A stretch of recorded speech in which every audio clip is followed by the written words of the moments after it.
Test, test.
Hey guys, and welcome to the 9th episode of the Awakening from the Meaning Crisis lecture series by John Vervaeke. So this one is going to be on Insight, and we do these watch parties every Monday at 9 a.m. PST, 5 p.m. GMT, and then we do a discussion 1 hour later after the lecture is finished. We'll take a short intermission, and then we'll jump straight in. We'll give you the link for the Zoom call during the intermission, so just check back there. And of course, we do show notes every week as well, and you can check those out at futurethinkers.org/meaningcrisisnotes. All right, let's get into it.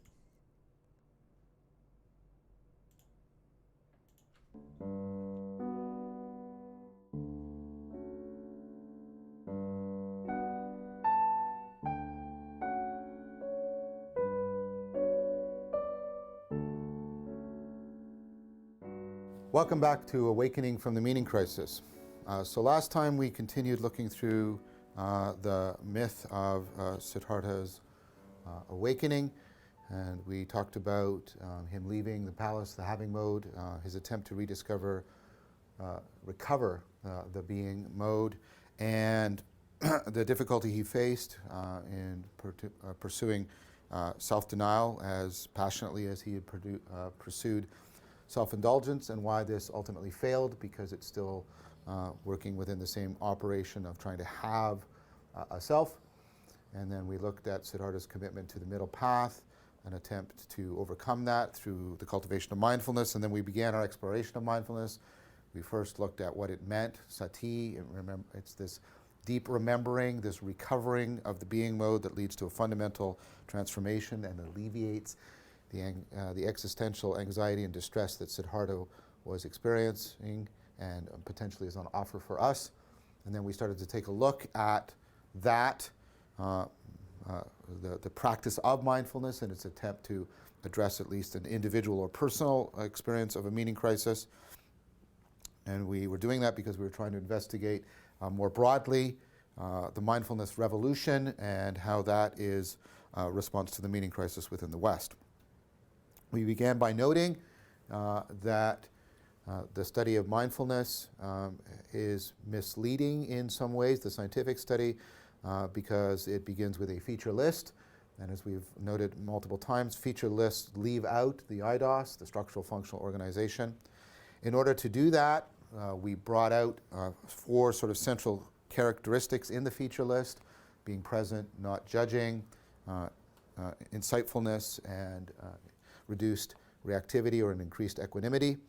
And then we noted that what we need to do is to make distinctions between the types of features, between those that are states that we can engage in, actions we can perform, and traits we can cultivate. Once we did that, we opened up the possibility of asking causal questions. How can the practice of being present, for example, produce the trait of insightfulness? And then we also could ask constitutive questions.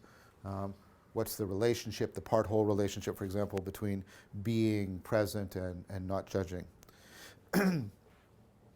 That being said, we then also noted that we have to replace the language of training with the language of explaining. They operate according to different principles and for different goals.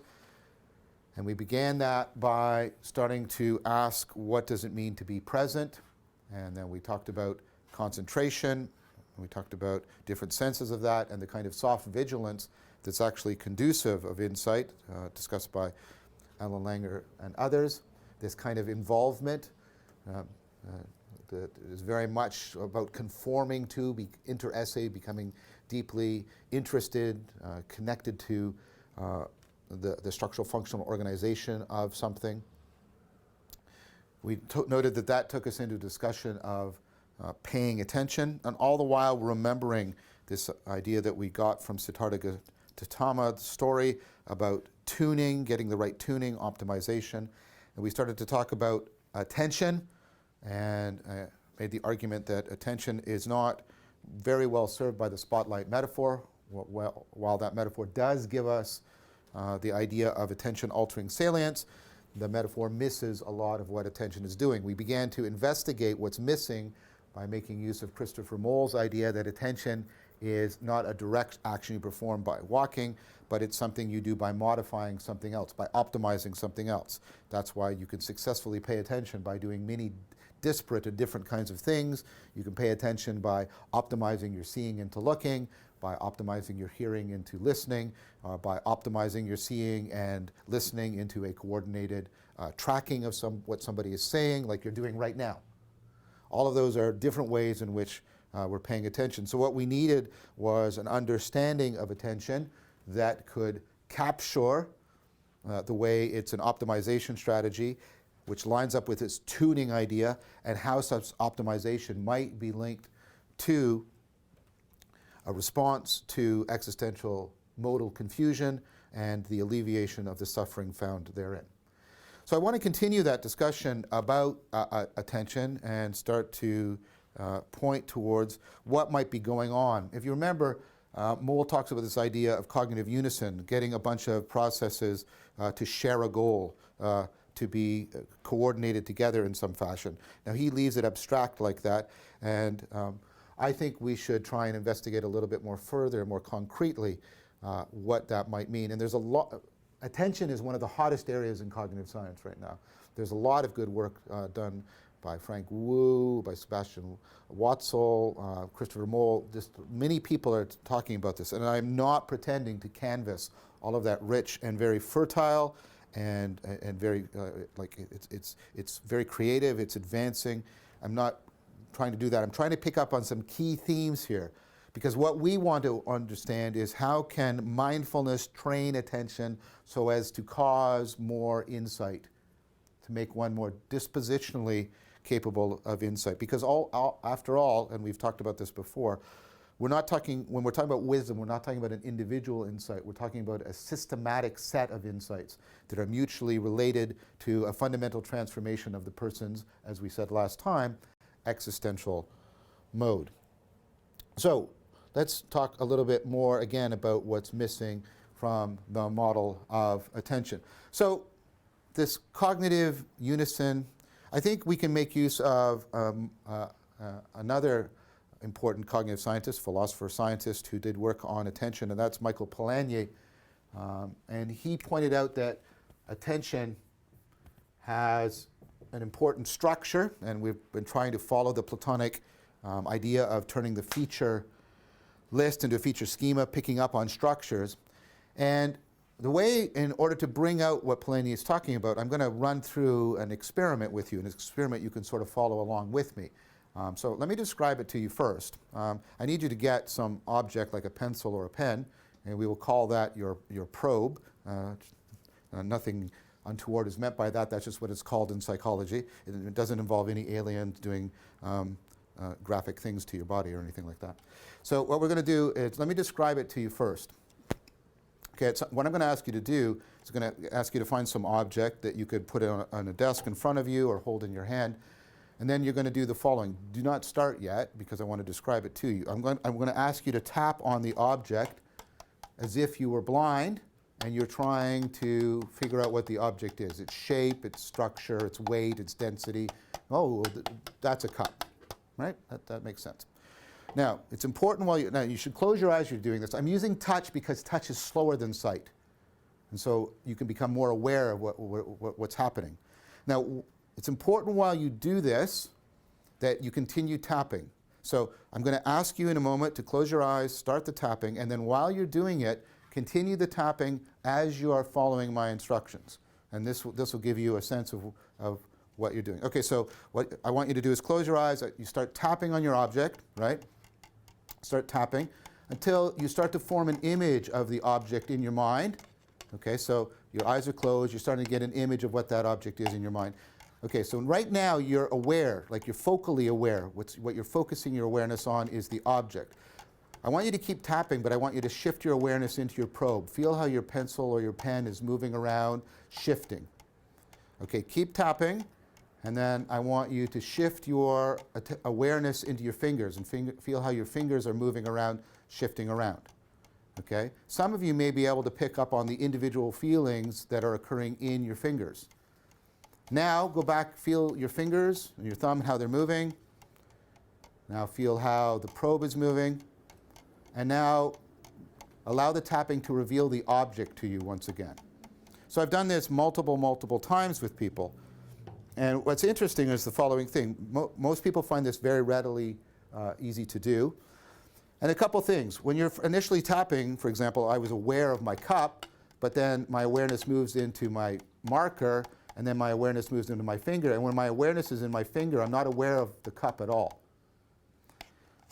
Then I was able to reverse it. I go from being aware of my fingers to being aware of the probe to being aware of the cup.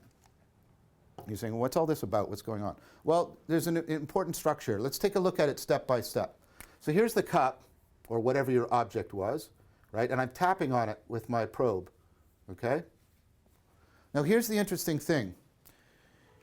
It's not like I was completely unaware of my probe, because if I was completely unaware of it, I couldn't manipulate it. But I wasn't actually aware of it. I was aware through it. I was aware through my probe of the cup. So I'm aware through this, and I'm aware of this. So it's like my probe is transparent to me. And let me give you an analogy right now, where this is opaque. Right? Here's the analogy. And we talked about this before, but let's do it again. And it's like my glasses are like my framing, right? My glasses are transparent to me in the sense that I'm looking through them, beyond them, by means of them. They're transparent to me. But what I can do is I can redirect my awareness so that I'm now looking at my glasses rather than through them. So my glasses have now become opaque to me. So I can do a transparency to opacity shift. Now, what does that ability to shift indicate? Well, this is part of Polanyi's idea. Here's my probe. I'm aware through my probe. He has what I call a subsidiary or an implicit awareness.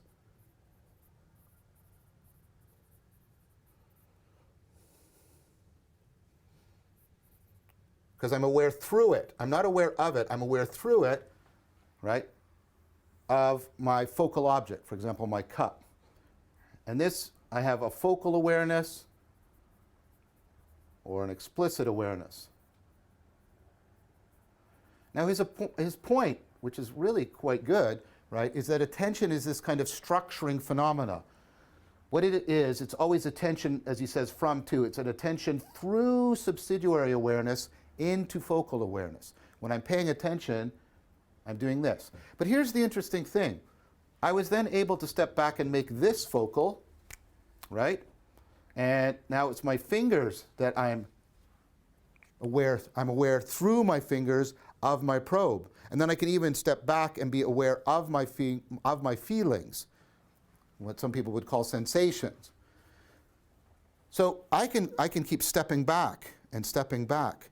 So I'm looking at the cup through my probe. Now I'm looking through my fingers at the probe, and now I'm looking through my feelings at my fingers. And of course, the whole time I was actually looking at the cup, I was doing all of that. I was looking through my feelings, through my fingers, through my probe, into the cup. And you see, the spotlight metaphor is missing all of that layered, recursive, dynamic structuring that's going on. And notice you can move in both directions. You can do a transparency-opacity shift, in which I step back more and more into my mind, or I can go the opposite way. I can do an opacity to transparency shift. That's when you went the opposite way. That's when you go from looking at your fingers to looking through your fingers at your probe, and going from looking at your probe to looking through your probe to the cup. And your attention is doing that all the time, flowing in and out, doing a transparency and opacity shifting. Now, that's very important, because that's an important, what you're seeing is how many different processes are being coordinated, integrated together to optimize and prioritize, to use an important term from Watzel, this particular object or this particular scene or situation. So that's one way in which attention is operating. Now, for reasons I'm not quite sure of, I think it has to do something with we're using a visual metaphor and the way vision is oriented in our bodies. We tend to use an in-out metaphor for this. Like, that's why I'm using stepping back and looking at, as opposed to like looking through. Notice also something that's really important for where we're going to need this when we talk about gnosis and participatory knowing. Notice when I was, if you'll allow me, when I was knowing the cup through the probe, I'm indwelling the probe, right? It's not like I'm participating in how the probe is being with respect to the cup. I'm sort of indwelling it. I'm not knowing the probe, I'm knowing through the probe. I'm inter-esse. I'm so deeply interested that I'm actually, integrated with it and through it into the cup. The way my vision is integrated with these glass lenses, so that I'm actually seeing through them and by means of them. Now, the point about this, and we've talked about this before, of course, is this also works not with just technology, but with psychotechnologies. We talked about this with second-order thinking. You can so integrate literacy, for example, into your cognition that you don't look at literacy very much, you automatically look through it. We'll come back to that. All right, so this is, as I said, this seems to be, people talk about this metaphorically as moving in and out with their awareness. So one of the ways attentions work is it moves in and out. You can, look through a lot of processing deeply out into the world, or you can step back and look at a lot of processing and withdraw towards the center of your mind. There's another important axis upon which your attention is working, and I can bring it out by a famous example.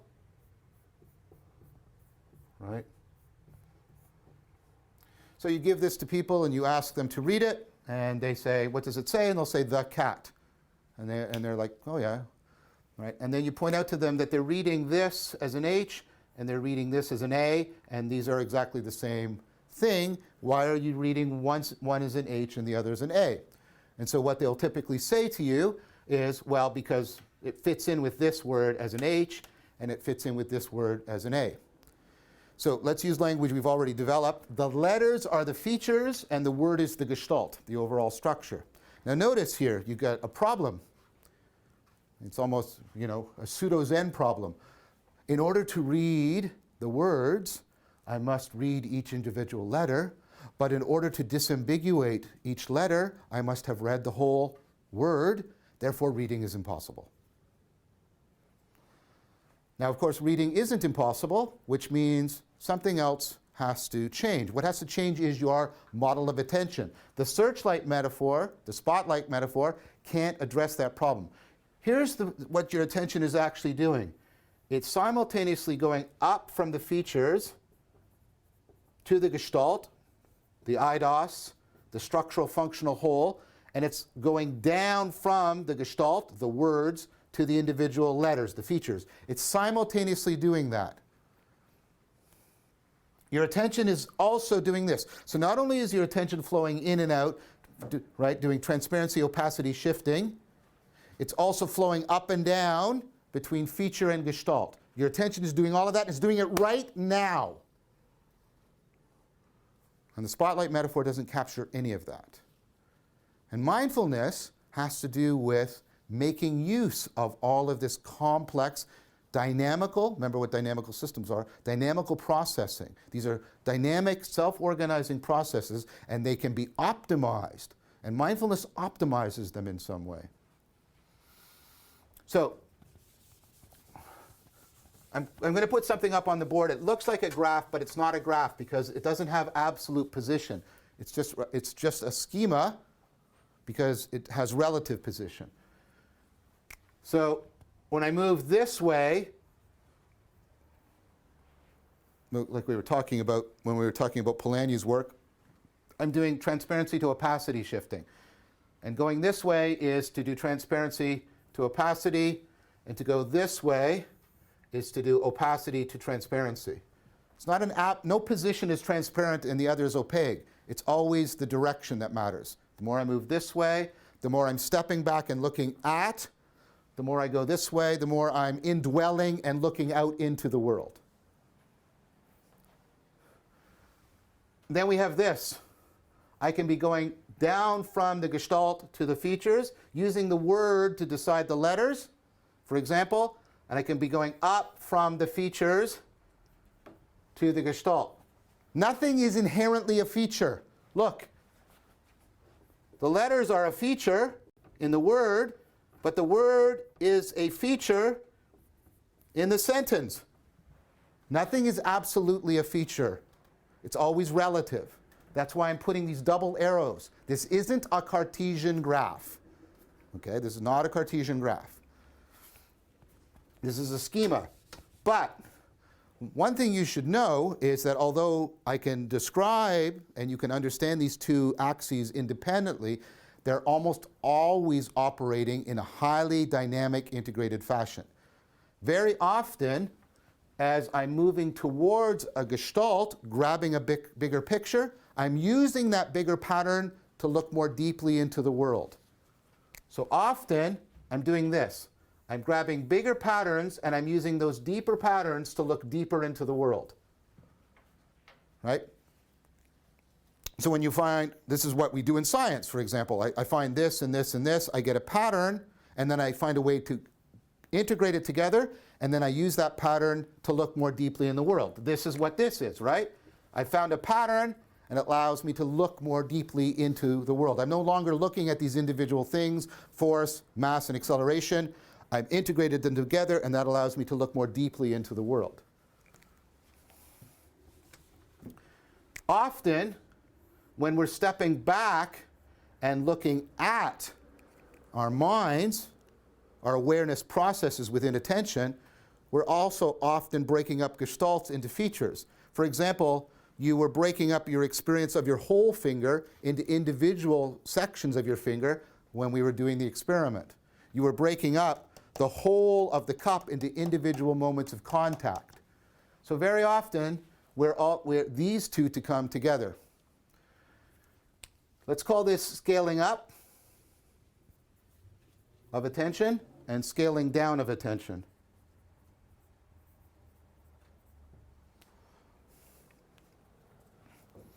So first of all, let's map these onto mindfulness practices to make clear why we're doing this.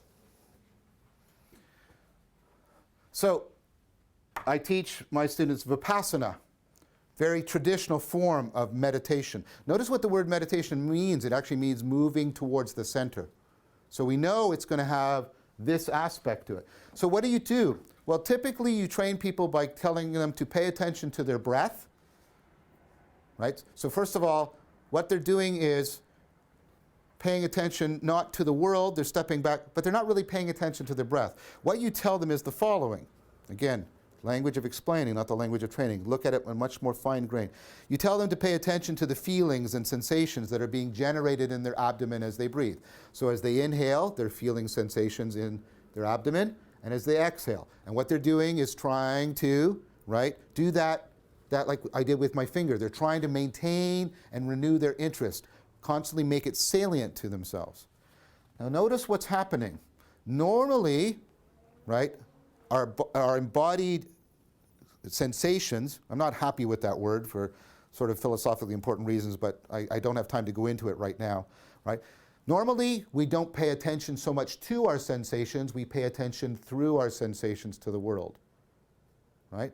So normally I'm not paying attention to my feelings, I'm paying attention through my feelings to the cup.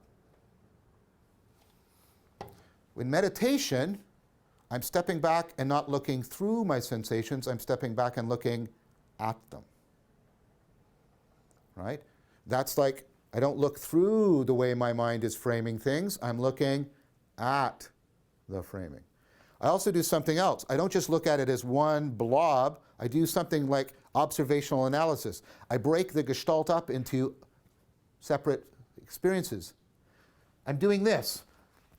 I'm stepping back and looking at, and I'm breaking the gestalt of my experience up into its features, its atomic features, if you'll allow me a metaphor that you shouldn't push too far. That's what you do in meditation. And we'll talk about why would you do this? Why would that matter? And importantly, our question is, why would that help cause insight? So that's meditation. That's Vipassana, for example. I also teach my students a contemplative practice. So the word meditation means to move towards the center, and that fits perfectly with Vipassana and this kind of thing. Contemplation. Now it bespeaks how overly simplified the West is in trying to understand this, in that these terms are now treated as synonyms. Contemplative practices, meditative practices, it's all the same thing. Aren't these just synonyms? They're not synonyms. And paying attention to their etymology will quickly reveal this. First of all, the Latin etymology. Look, what's in the center of this is temple. It comes from a temple, which actually comes from the Latin word for a part of the sky that you look up to see the signs from the gods. To contemplate is to look up towards the divine. This also goes well and is convergent with the contemplatio, the Latin term, was a translation of this Greek word, theoria. And theoria also originally doesn't mean generating a theory. A theory is a species of theoria, because what I do with theoria is I try to see more deeply into reality. Do you see? Meditation is moving this way, and contemplation is moving that way. Meditation emphasizes scaling down, contemplation emphasizes scaling up. And I was taught both. In fact, I was taught three things in an integrated fashion. I was taught Vipassana, a scaling down strategy. I was taught Metta, a scaling up strategy, and you're scaling up with your sense of identity, by the way. We'll come back to that later. And then I was taught Tai Chi Chuan, because Tai Chi Chuan is about moving, right? In and out, in and out, flowing between these inner and outer movements in a dynamic and optimizing fashion. Why teach me all these things together? Because it's actually a system of these psychotechnologies that will optimize your cognition for insight. Okay, so do you remember we did the 9-dot problem, right? We talked about that. Remember the fact that you can misframe things. So let's do the 9-dot problem again.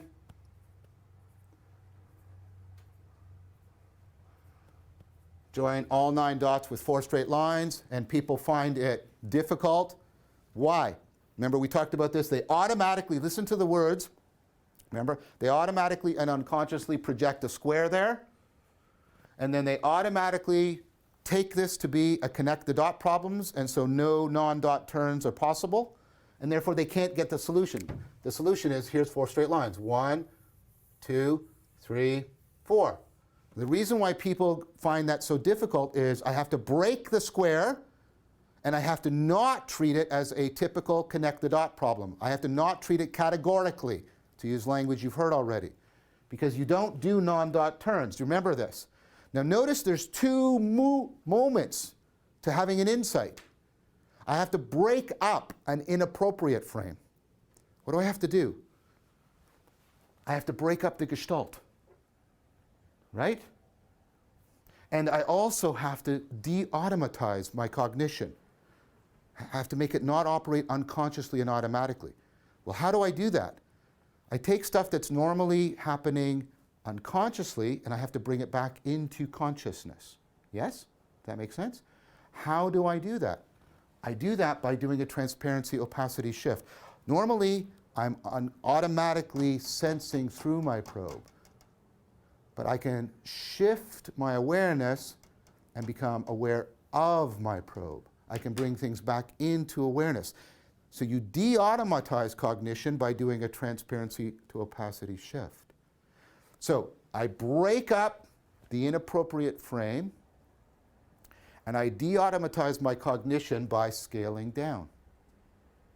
Now, interestingly enough, there is lots of work by Knoblich and other people showing that you can improve people's ability to solve insight problems if you get them to do what's called chunk decomposition and constraint relaxation. Chunk decomposition is just breaking up a gestalt. That's what chunk decomposition means. Constraint relaxation is basically de-automatizing your cognition.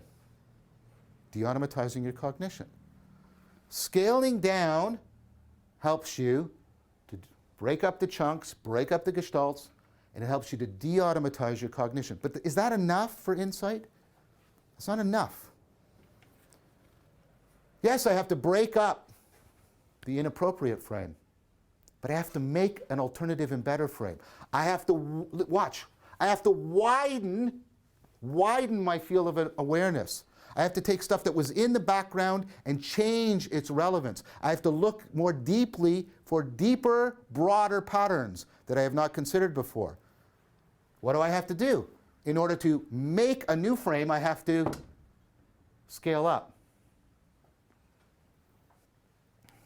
And we also have lots of independent evidence, having nothing to do with mindfulness or meditation, that one of the ways you can improve people's ability to be insightful is if they get if they have training or practice or are naturally disposed to being able to scale up. If people can complete patterns in a kind of leaping that C.C. Benner and Baker talk about, right, and other people, if we can scale up in that way, if we can take pictures that are out of focus and refocus them mentally so we can suddenly see what the picture is. Again and again and again, when people can scale up better, they're better at solving insight problems. So both make you better. But there's a problem, because both also make you worse. Because if I just scale up, if I just maximize, like tightening the string, then of course I will immediately project the square and then I'm locked.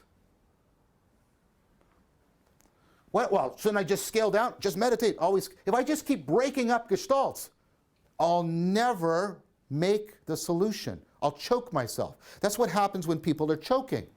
You get a way, like if you're sparring with somebody, a way to get them off is to compliment them. That was a really good, like, right hook you just threw. Because then the person will start stepping back and looking at it, and they'll get all screwed up, because they'll break up the ability to generate the gestalt. So notice what I'm saying, because stick with me, because this is really sort of tricky. This can improve your chances for insight by breaking up a bad frame. But it can also mess up your problem solving by causing you to choke. this can improve your ability for insight by causing you to make a better frame. But this can also cause you to leap into an inappropriate frame and be locked in fixation. So what should you do? You don't want the strings too tight. You don't want the strings too loose. And you don't want it just halfway. Well, what you want to do is you want to train people in both of these skills and then train them to flow between them. It's called opponent processing. So they're pulling and pushing on each other, and so they're forced to coordinate and constantly get the right degree of attentional engagement that is most dynamically fitted to the world. That's why the people who trained me in all these things. That's why you shouldn't equate mindfulness just with meditation. It's not. So if you pay attention, for example, to the Eightfold Path, you'll have people be trained in meditative practices, contemplative practices, practices in which you flow between the opposites until you learn, like in a martial art, to get an apt and constantly adjusted fittedness, attentional fittedness to the world.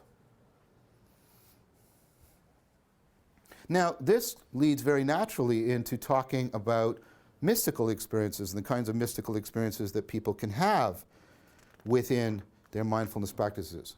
But before I do that, let's gather. Notice what we've said here. We have an understanding of mindfulness.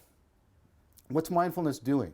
Mindfulness is basically teaching us how to appropriate and train a flexibility of attentional scaling so that we can intervene effectively in how we are framing our problems and increase the chances of insight when insight is needed. Notice that this didn't really, how is being present making you more insightful? But I've given you a way of understanding being present that works. When I'm scaling down, I'm actually like making my mind less representational, less inferential. I'm doing all of this work to become aware of and gain some mastery over my processes of problem framing, and thereby training skills that will make me more insightful. What happens if you were just to scale down and practice scaling down and scaling down and scaling down and scaling down? Well, you can actually get to one kind of important mystical experience. So Foreman calls this, and it's well attested, calls this the pure consciousness event, the PCE. The pure consciousness event. It's a kind of mystical experience you can have after extensive mindfulness practice. I've experienced this. Let's do it. So right now I'm looking at the world. And the thing you're doing when you're practicing meditation is you try and step back and look at the lens of your mind, if you'll allow me. And what happens is it's hard to maintain because you have such deep developed habits of directing your attention back out towards the world, and you start thinking about, got to do my laundry, got to do this, and then what you have to do is you have to bring your attention back again. You have to do that. You have to recenter and step back and look at your mind rather than automatically looking through it. And you keep practicing, and that's like that, and it's arduous. But these are like doing reps. That's meditation. Meditation is like you're building this ability to step back and look at your mind. And then what happens is, right, remember how we went back in layers? We went into the probe, and then into our fingers, and into the sensations. When I do this with people, it's often the people who've had some mindfulness training that can step back all the way into their sensations. That's not a coincidence. So now I'm looking at my mind. Right? And then I start looking at the more subsidiary layers of my mind, the deeper layers by which I was looking at the upper layers. And then I step back again, So now I'm just looking at my consciousness. And eventually I step back and I'm not even conscious of anything. I'm not conscious of this sensation. I'm just conscious. That's why it's called the pure consciousness event. You're not conscious of anything. You're just fully present as consciousness. You're not aware of yourself. You're not looking through your self-machinery. You're not looking through your consciousness. You're not even looking through your mind. You're just fully conscious, the pure consciousness event.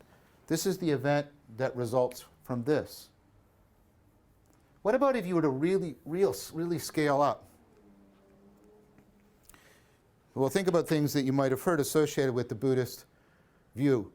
I'm going to see everything as interconnected and everything is flowing, impermanent. I'm going to create this overarching gestalt, and the gestalt is going to be so overarching, it's going to include and encompass me. I'm going to experience this resonant at one-ment.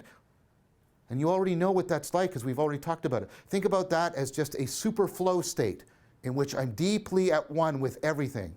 Super flow state, resonant at one-ment.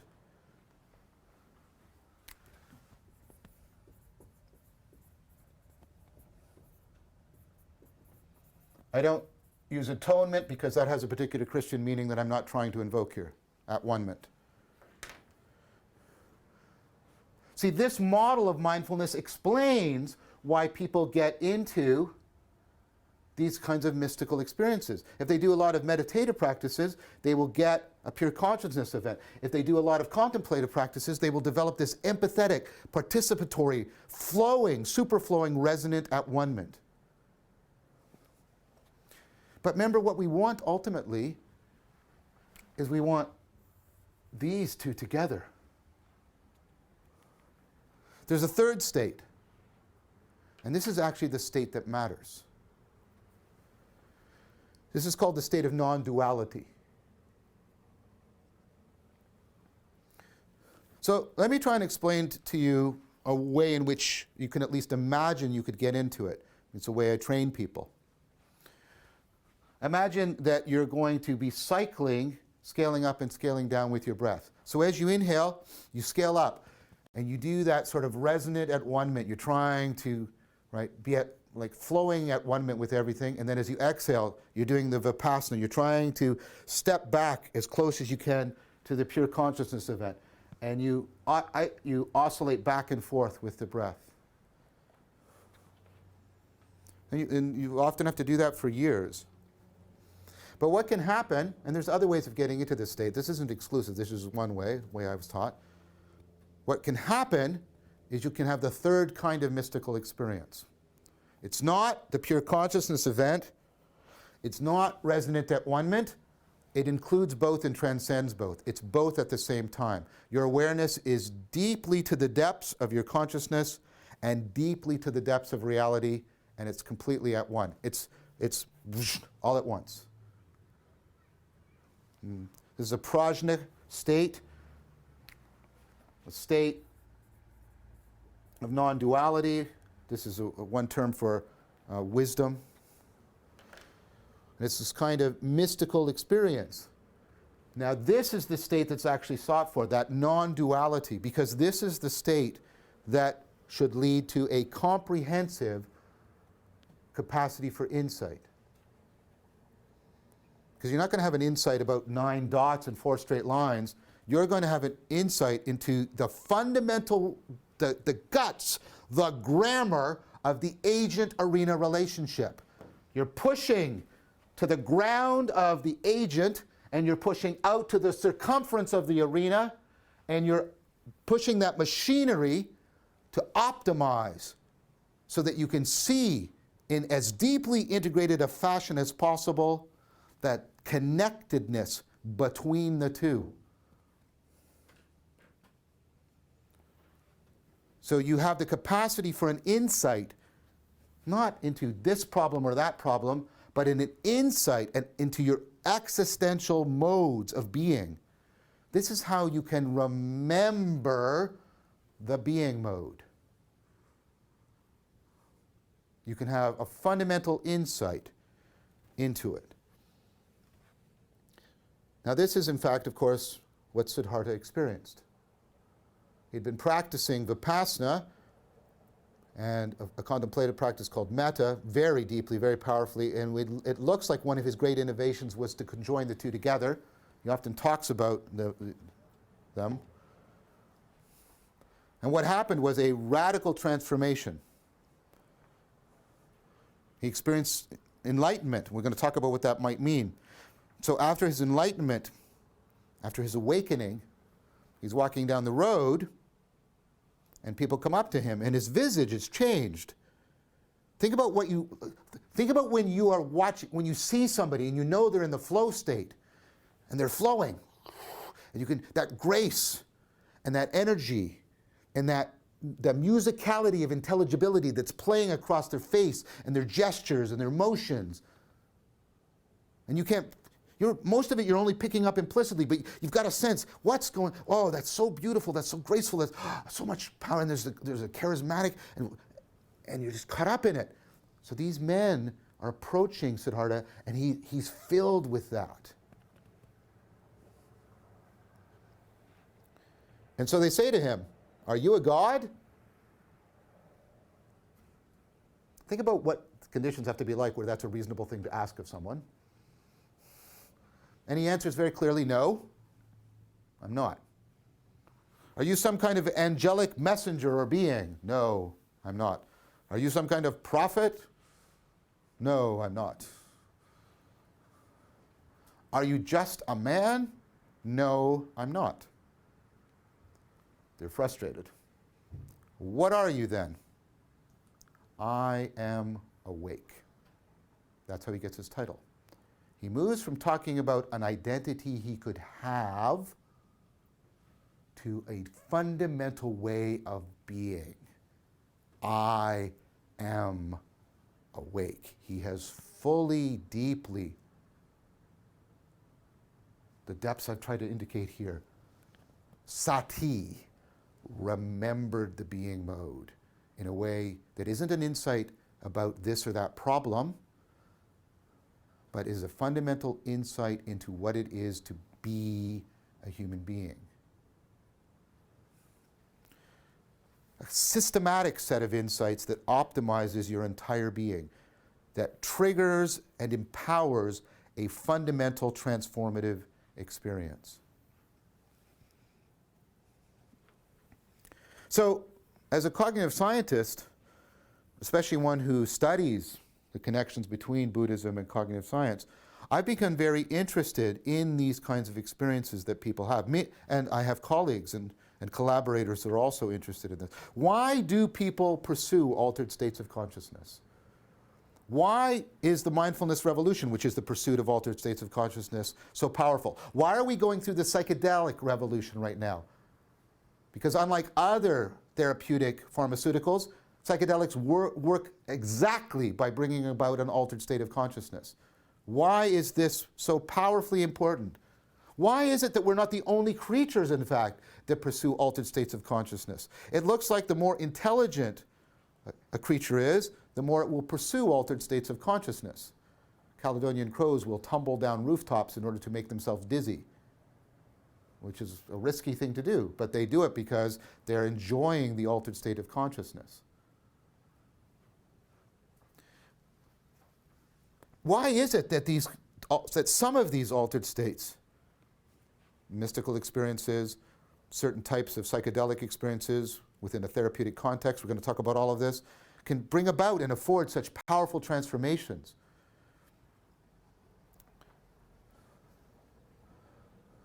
What is it that's going on there? And here's what's interesting.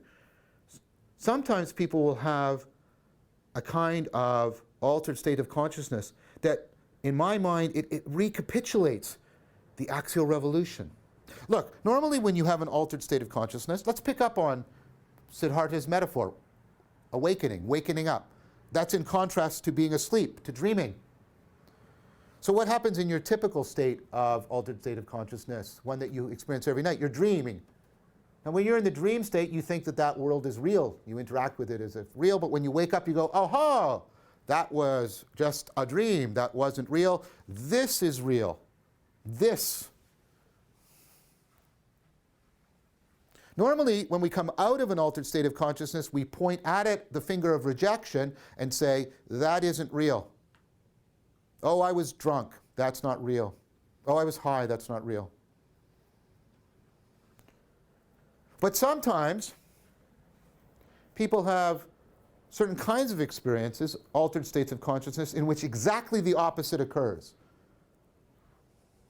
They go into that state and they come back and they say, that was more real.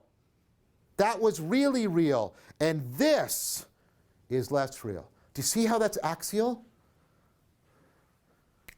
That's like, wait, that higher, why do we call it a higher state of consciousness? That higher state of consciousness, that I had access to the real world. And when I come back, like somebody in Plato's cave, I've come back out of the sunlight.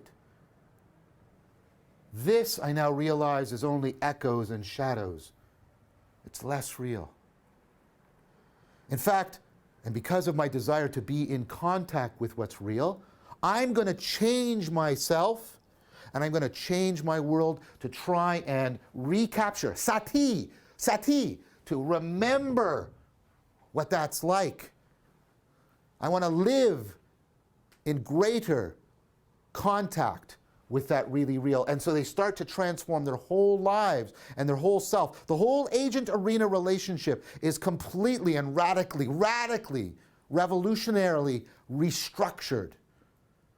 This is known as quantum change theory. Bad name, good theory. People do this. This is, of course, very important for understanding what happened to people like Siddhartha. In fact, most of the world religions that emerge at the axial revolution are predicated on the idea that there are higher states of consciousness that should empower, challenge, and encourage us to engage in such quantum transformation, to go through these radical transformative experiences. It's obviously at the core of Buddhism. You experience satori, right? You realize shunyata. It's at the core, right, of Vedanta, when I experience moksha and release. It's at the core of Taoism. I realize the Tao. So,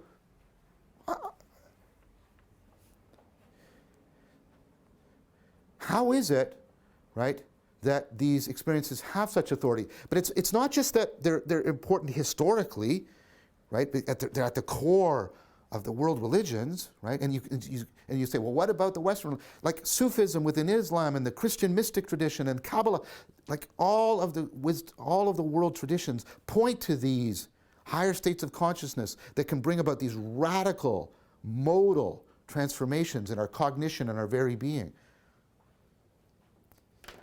But that's important enough. But like when you do surveys, if you look at some of the work that's been done, 30 to 40% of the population has experienced these events. And it's like flow across cultures, language groups, socioeconomic status, gender, pervasive and universal. Not universal in the sense that everybody has it, but universal in the sense that there doesn't seem to be any type, class, or order of human beings that is not capable of experiencing it. So both qualitatively, historically, and quantitatively, scientifically, it's like this is an important phenomenon. And here's what's really important for our purposes. There's a deep remember I said before, there's a deep connection between how often you flow and how meaningful you find your life.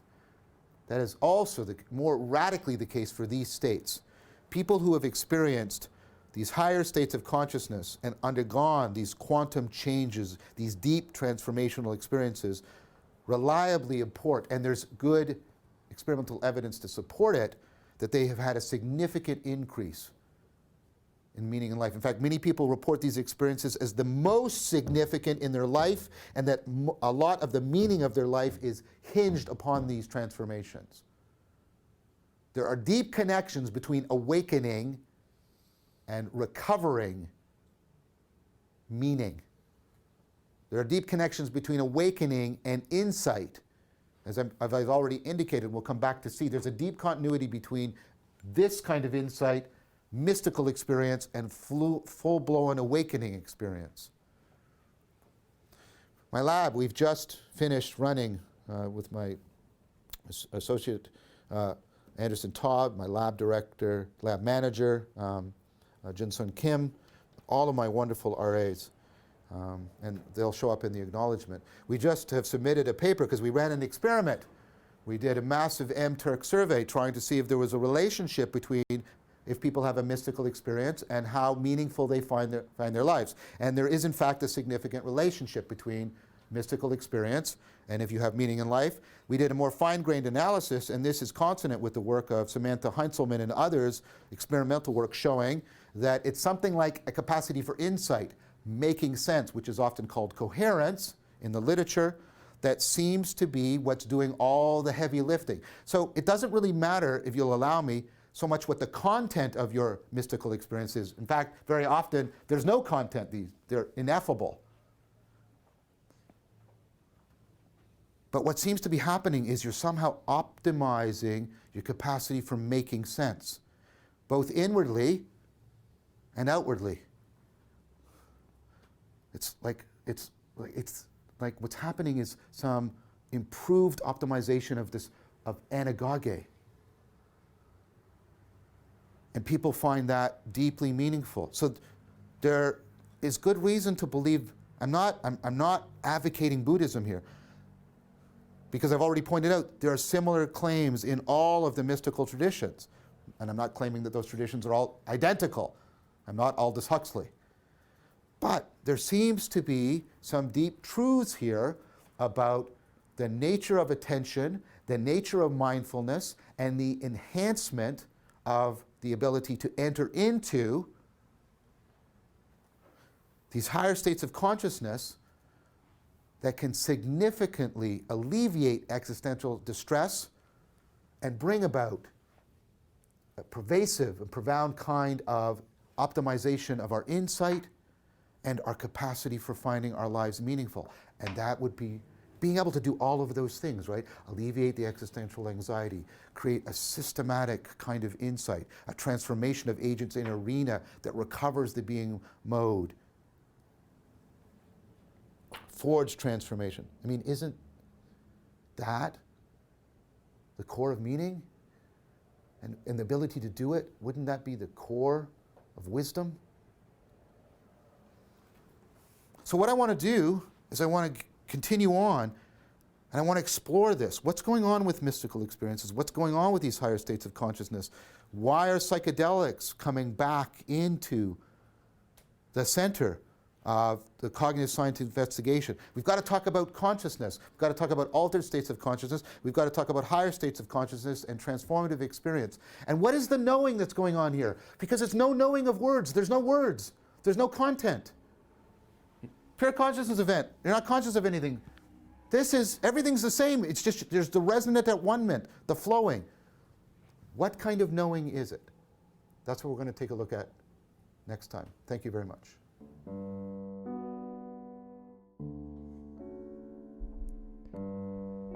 All right, guys, lots to discuss in this one. If you guys want to join in the video discussion that we do at the end of these, that's going to start in about 9 minutes or so. Excuse me. And you can join at futurethinkers.org/discuss, and that's going to lead you straight to a Discord link. Please, if you want to join now, or if you want to join for this discussion, join now, just so I can see a count of how many people are going to be in there. Also, one thing I want to say is that, someone brought up a few weeks ago that it was important to let you guys know that you don't have to be an expert. You don't have to feel like you can keep up at a high level with this conversation. There are no such thing as stupid questions here. And I'm definitely not afraid to ask dumb questions if I've missed something. And so please don't be afraid to do that. Just come in and discuss. No one's going to treat you poorly or anything like that. So yeah, we'll start in 8 minutes. See you there. Again, that's futurethinkers.org/discuss.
right, we are live. Oh, Mike, do you have a cover for this microphone? It's probably on the floor somewhere. Oh, yeah. Hey guys, welcome. Can everyone hear me all right?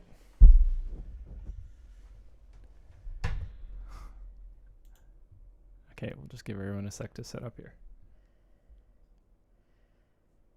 I think everybody might be muted. Oh yeah, let's move that. Hey guys. Hey, Hi. how's it going? Good. That one was great. So relevant to a lot of the discussions we've had in our group calls in the past. Huh. I just love how specific he gets Yeah. on what, like, he really, really defines these terms and these experiences.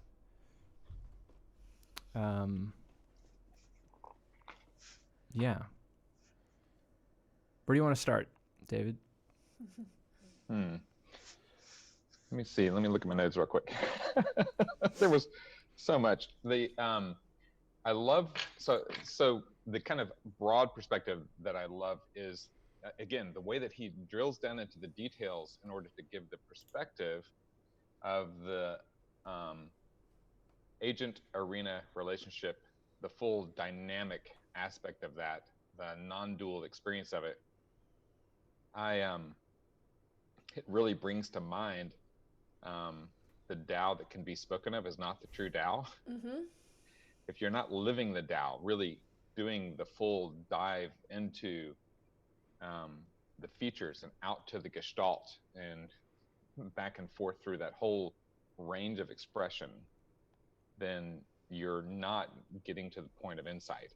It's really interesting because, you know, I and a lot of other friends have talked about, oh yeah, you know, there's an awareness of, oh, with Plato's cave, the idea of I'm going to come out of the cave and now I'm out of the cave. And it's like, no, out of the cave is going into the cave and out of the cave and into the, that's the Tao, right? It's that continual, you're never there, you never arrive. The continual insight of that continues to unfold. And you're right, he frames this beautifully. I mean, all of the previous lectures up to this point are really giving that perspective just to continue to deepen the sense of what that agent arena relationship is like for us to continue to move more forward into the future lectures. Yeah, I find that really, really important, that it's not something that you can just get once and then you're good, or it's not something that you can just grasp intellectually. You know, by listening to this lecture, you're like, oh yeah, oh, I think I get it. No, that's not it. It's not something that you can read in a book. Or even if you have this kind of experience once, it's not enough. It's a continual thing. Like, are you awake now? Yeah, good. How about now? How about now? How about now? Yeah. I love how he alludes to the necessity for the agility between the two polars, the poles. Yeah, and the training both. That it's like he even used the gym metaphor, which we've also used before. Yeah. That it's like a flexing and releasing of the muscle. And actually, here he talks about the widening and the narrowing of attention, and this is why we've talked about the focus and the open awareness meditation. It's just different ways of saying the same thing. You know, I did think that there seemed to be something missing about the attachment to the models that you come up with. Like, he didn't seem to bring that up. Did he? Yeah, okay, maybe I missed that. He talked about breaking up the Gestalt constantly, and that's the framework. Well, yeah, I know what that means, but I mean the emotional attachment to things being, wanting models to be the way they are, which is, I think, a big part of why we've so focused heavily on the emotional meditation as well. It is a component to the zooming in and out. It's like break up the attachment to wanting it to be in any of the frames that you've set out for yourself. And then it's a lot easier to be agile between the two poles. And I was looking for that, you know, in this lecture, and I didn't find it. He did mention it as one of the four necessary qualities of practicing mindfulness, and he called it reducing reactivity and increasing equanimity. So equanimity is exactly the opposite of emotional attachment. Okay. It's emotional neutrality. he talked a bit about a bit about it indirectly as well, or maybe just not in detail, where he said that the risk, I think it was the risk associated with the upward arrow towards like a contemplation based mystical experience, that the way you can go off the rails in that direction is by becoming fixated on the frame. Yeah. So yeah, I think that's where it was covered. He just didn't go into a lot of detail. This is really interesting, actually, because we recently talked to somebody, and from time to time people come and say, you know, I had this amazing experience. I felt one with God, one with the universe, and now I'm good. Like, I know everything. I'm done. And they get really fixated on that frame.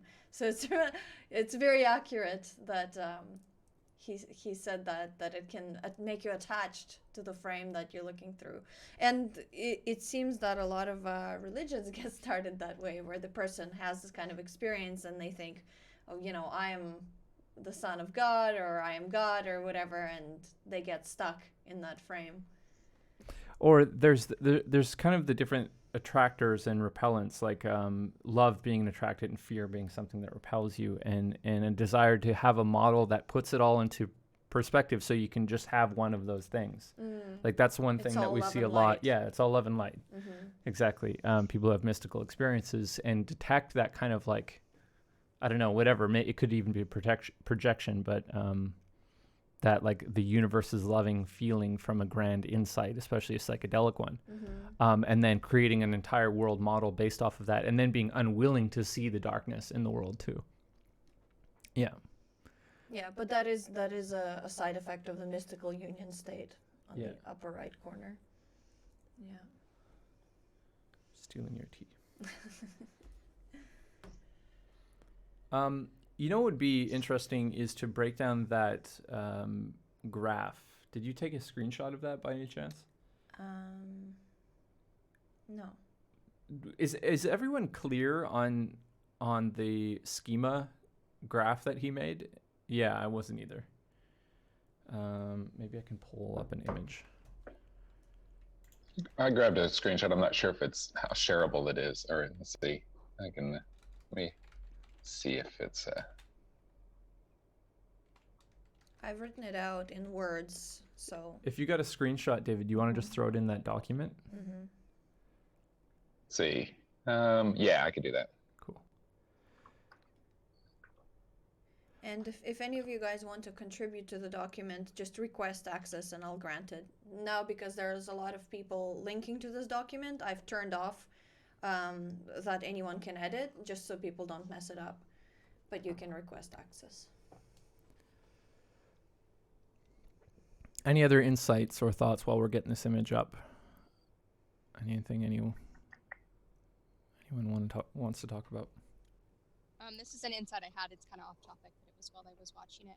In the comments section, someone had mentioned that she's visually impaired and that the tapping process was very similar to how the cane works, right? With and I think for me in the work that I do, it's important, like learning from other people's processes that aren't something we can ever truly tap into, right? I'm hopefully never going to be visually impaired, but I have hearing issues and other things that, like, the diversity of our experiences, even in something like that, is an important piece of how we kind of put it together. That, like, that wouldn't have been an insight I would have thought of, because why would I, until she pointed it out. And allowing those things to happen from individuals. I'm not really expressing it very well, but that our diversity of ability.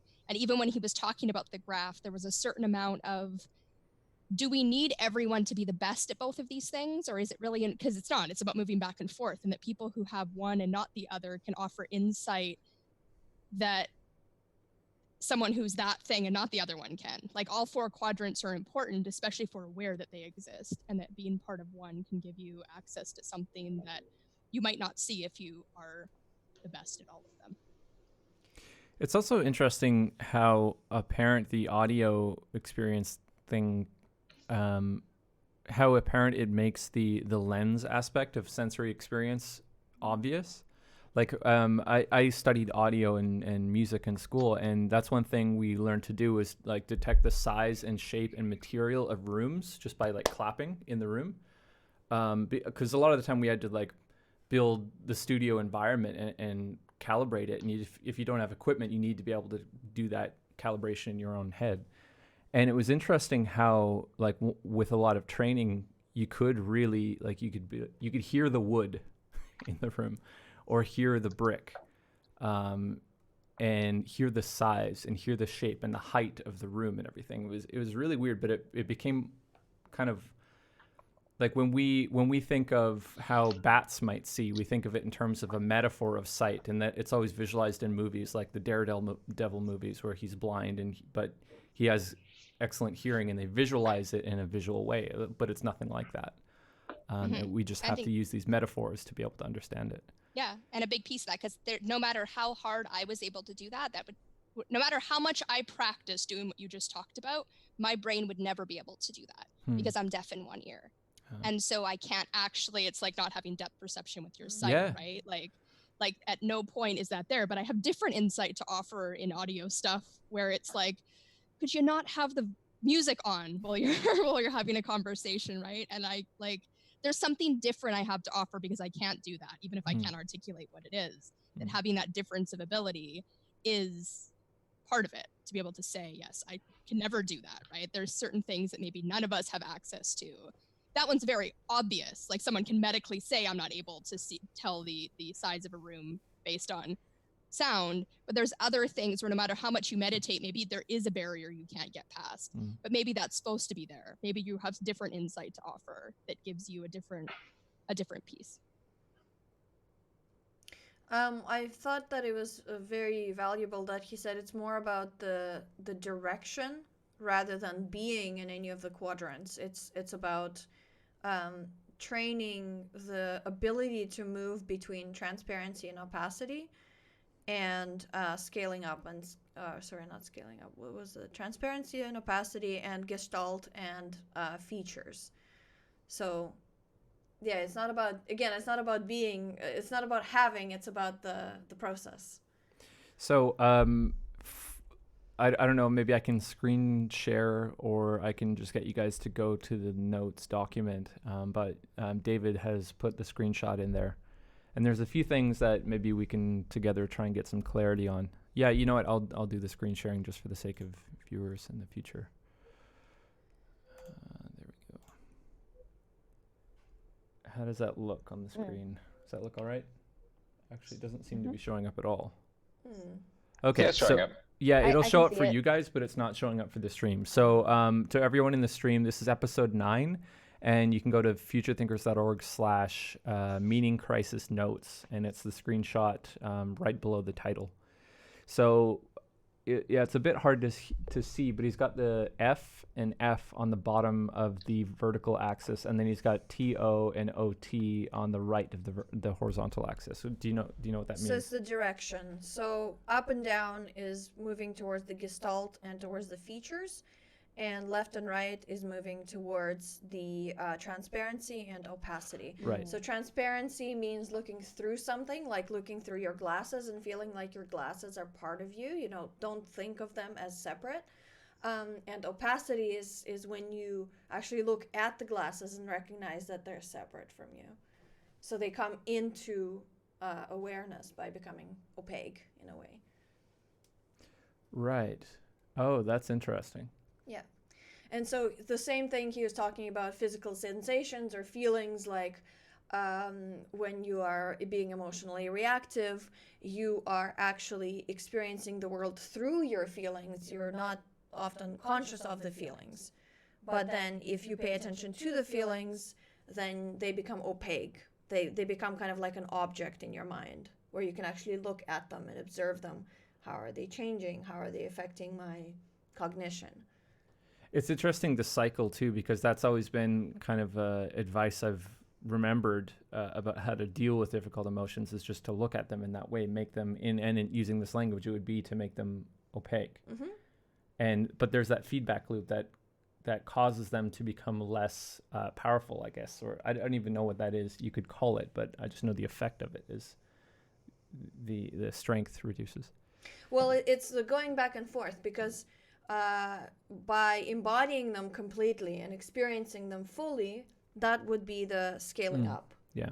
And but then by distancing yourself and kind of looking at them as an external observer, that's scaling down. And so doing both of those is it helps process the emotions. And that's why actually in the meditation technique that we've talked about, it's awareness, open awareness and focus, and then you're technically supposed to be doing both as you're processing the emotions. So. Is that clear to everyone? Are there more questions, or should we kind of expand on this more?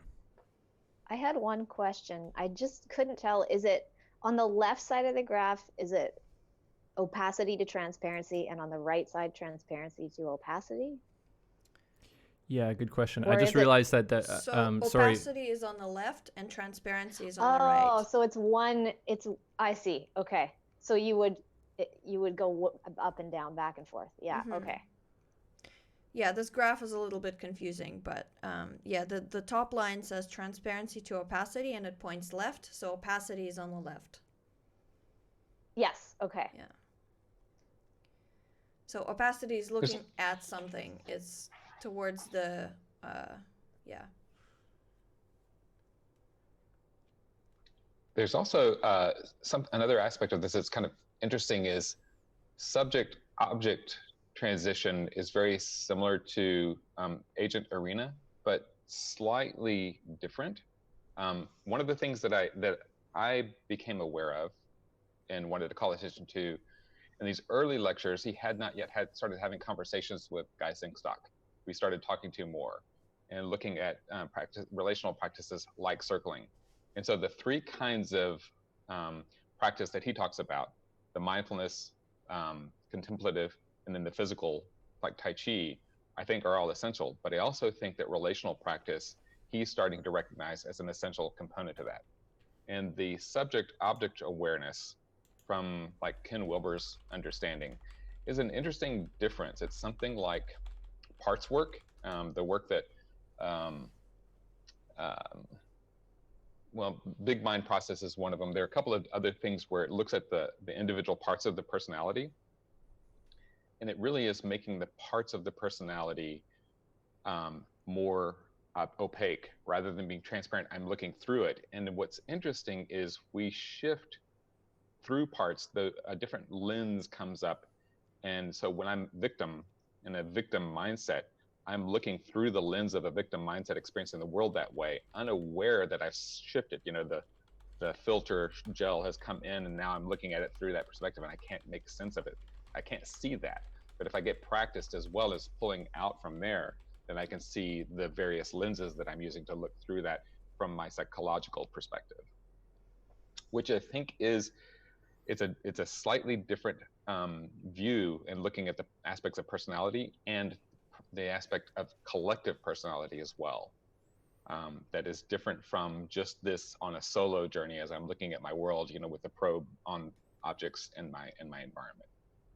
So it's a more dynamic, or just another aspect of this that I think comes into more clear awareness, being able to shift up and down the scale of that. I think maybe John Vervaeke, I don't know if he talks about this later on at all. I mean, you said that he does talk about relational practice more, but I think just on a practical level, that tends to happen by itself.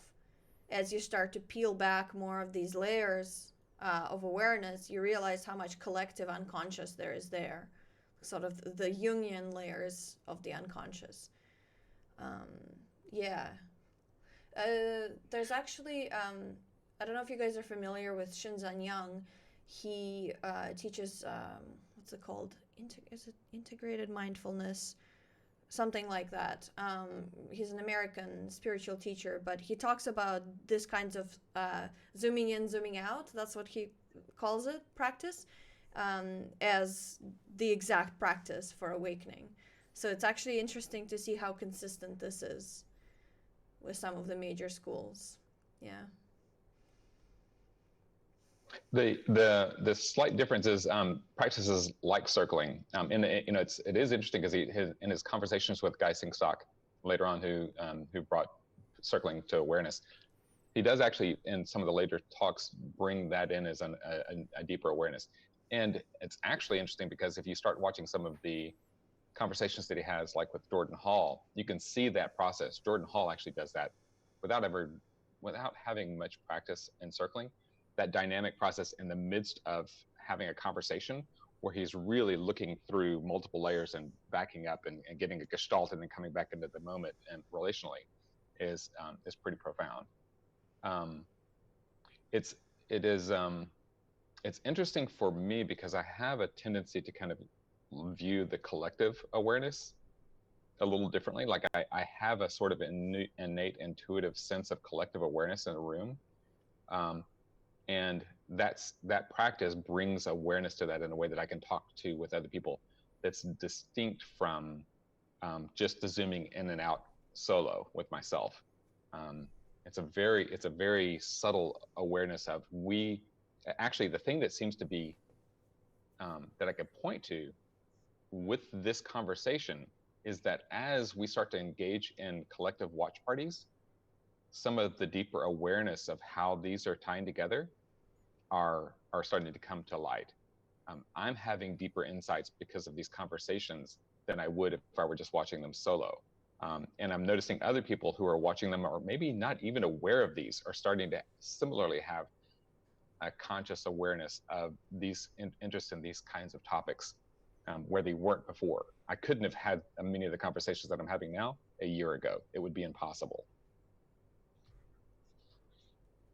It's interesting because when I listen to the video in the beginning, I'm always like, I get little pieces of it, but because of the lecture format, which used to work well for my brain and no longer works quite so well, it's this that solidifies it. Like it's this that gives me the pieces that are meant to stick will stick, and the rest I can kind of let go of enough that I can participate in the next one and know that what is there. And so, yeah, that this piece is fundamental for me, not just an add-on. The other one's almost an add-on. I realize that's why we're here, is to watch them, but like that's kind of the add-on so I can participate in the conversations of things solidify. I think you put your finger on with the word participate at the end there. This is where the participatory knowing comes from, to a large extent, for me anyway, is by embodying the ideas as I listen to them and then think about them and then speak about them. There's something happening that I don't know if you used the word solidified, Jubilee, but it's solidifying it for me somehow in a way it certainly wouldn't if I had just listened to the lecture.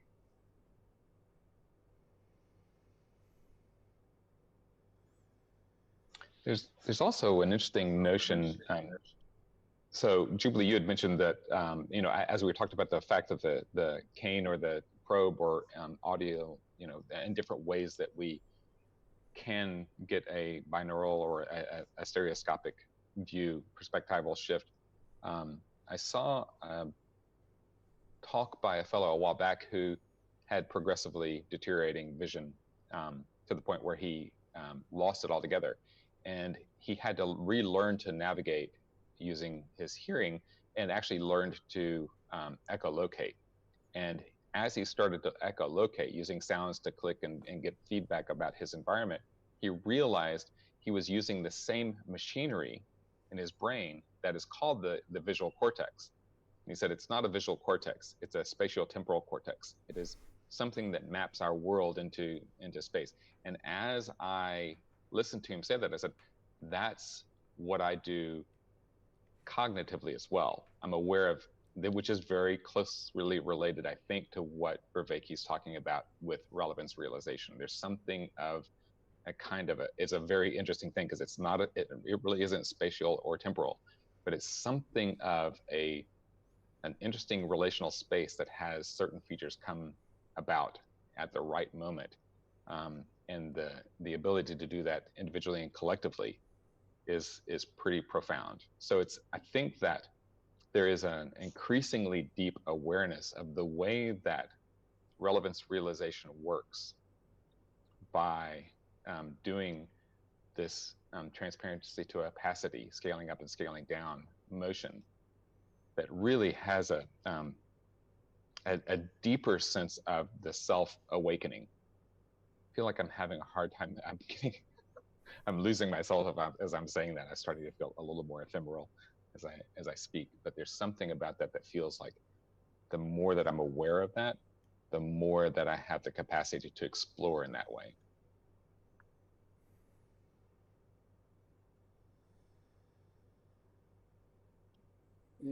For me, sort of just beginning meditative practices, and I'm struggling a lot of the time. So for me, it was very forgiving to hear this and to see this chart and to understand, I guess, conceptually about how it's sort of constantly in movement, and because that's how it feels to me now. I mean, I don't feel like I'm ever kind of in the same place. I'm always feeling like I need to be someplace or I need to get somewhere. And this was a very forgiving kind of concept, because it made me realize, hey, I'm just on the continuum, and it is a continuum. And it's okay to be there and be going someplace, and it's okay to come back, and it's actually part of it, which is really kind of I expect will be liberating. You know, that helps me out with that metaphor of the monkey swinging through the trees that I've been using for a few months now. Like the kind of meaning structures that we hold on to and launch from, when they collapse under our weight, we move on to something else. But this idea that actually it's the standing still on any of these branches and expecting to always stay there, that's kind of the unnatural state. Mm-hmm. It's the movement that is the natural state or process. Yet again, it's about the process, not the state. Yeah. You know, we talked about the pendulum swing of a few weeks ago, I think it was, and in this sort of two-dimensional way that we translate information to each other. And I can't help but thinking how we need a different medium to be able to explain some of these concepts. We need more three-dimensional communication mediums, or at least better metaphors that relate to embodied living, not just this two-dimensional symbolic reasoning.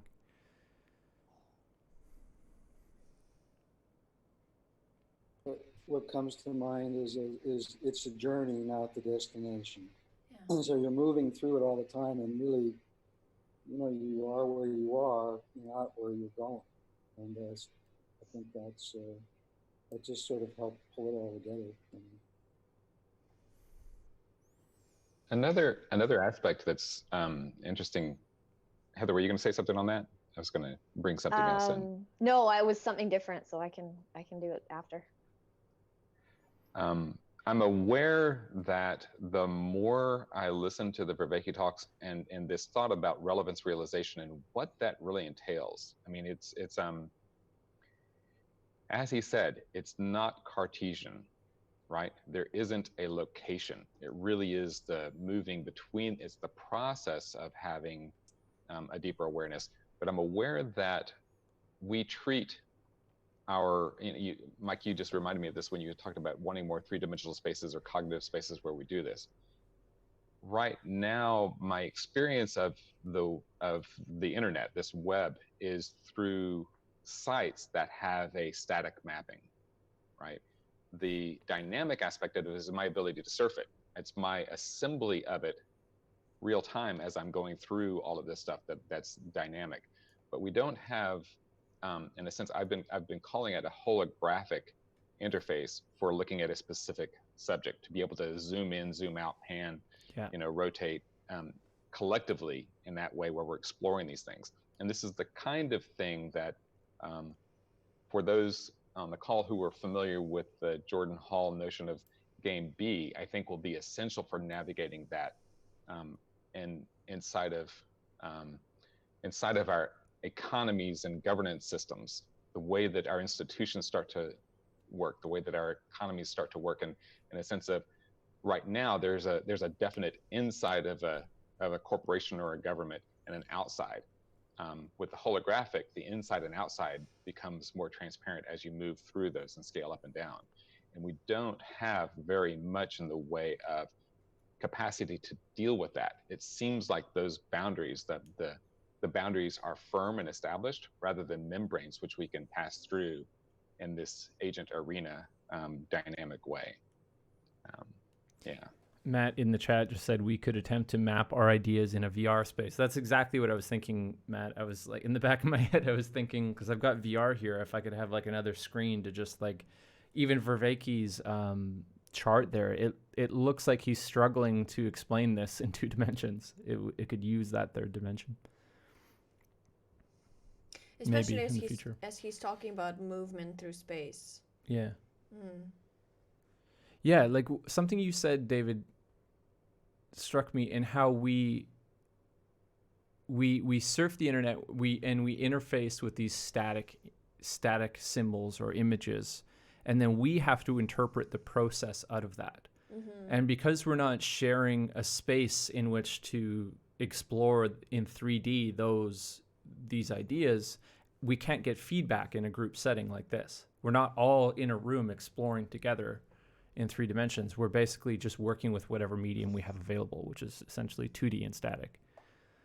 Right. That process that we have, or I surf around on all of these different sites, assemble it in my brain, have to serialize it and put it into text. Yeah. You read that and decompose it and try to recreate that same thing. It's like we're going through multiple layers of translation just to be able to share that subjective experience of this virtual expansive space. It's like trying to translate the experience of a video game through like Morse code or something. It's just not good enough. Does this to some extent, is there something here about the difference between oral and written culture, and that what we're doing now is actually examining this graph in 3 dimensions through conversation, and that it can't be done in written form, but it can be done orally? Well, interestingly, we can view 3-dimensional objects on 2D mediums. So we're kind of doing that. We're describing, and then, we're trying to translate and then check. Like that's the kind of benefit of the group, is we're doing that kind of checking and confirming that the idea has been properly translated by using more language and feedback. But I think we're still just kind of using a 2-dimensional view or scope on 3-dimensional objects. We're doing the best we can through language, but I still think language is it just has to be serial. There's no such thing as parallel language. We can't do that. I think I'm getting hung up on the 2-dimensional, 3-dimensional thing. Are you talking about, in a sense, we're looking at it symbolically rather than the actual thing? Is that a parallel to what you mean? Yeah, I don't know if I explained that very well. I don't even know that I have a firm grasp on it. I just have this feeling that the complexity of some of these subjects we're talking about would be better explained with that see-through holographic. I can't give a perfect example, but I just have a sense of that, especially because I've been playing with VR so much. It just seems like, to draw things out and then have a group of people walk around and explore a 3-dimensional graph or an animation or something embodied. It's so much easier to get it. And which, you brought up the language thing. I think the oral tradition also had that embodied element of characters, around a campfire or whatever. People would embody and walk around and be the character that they're also describing, which added an element that we couldn't necessarily describe. It was just there in that embodied characterization.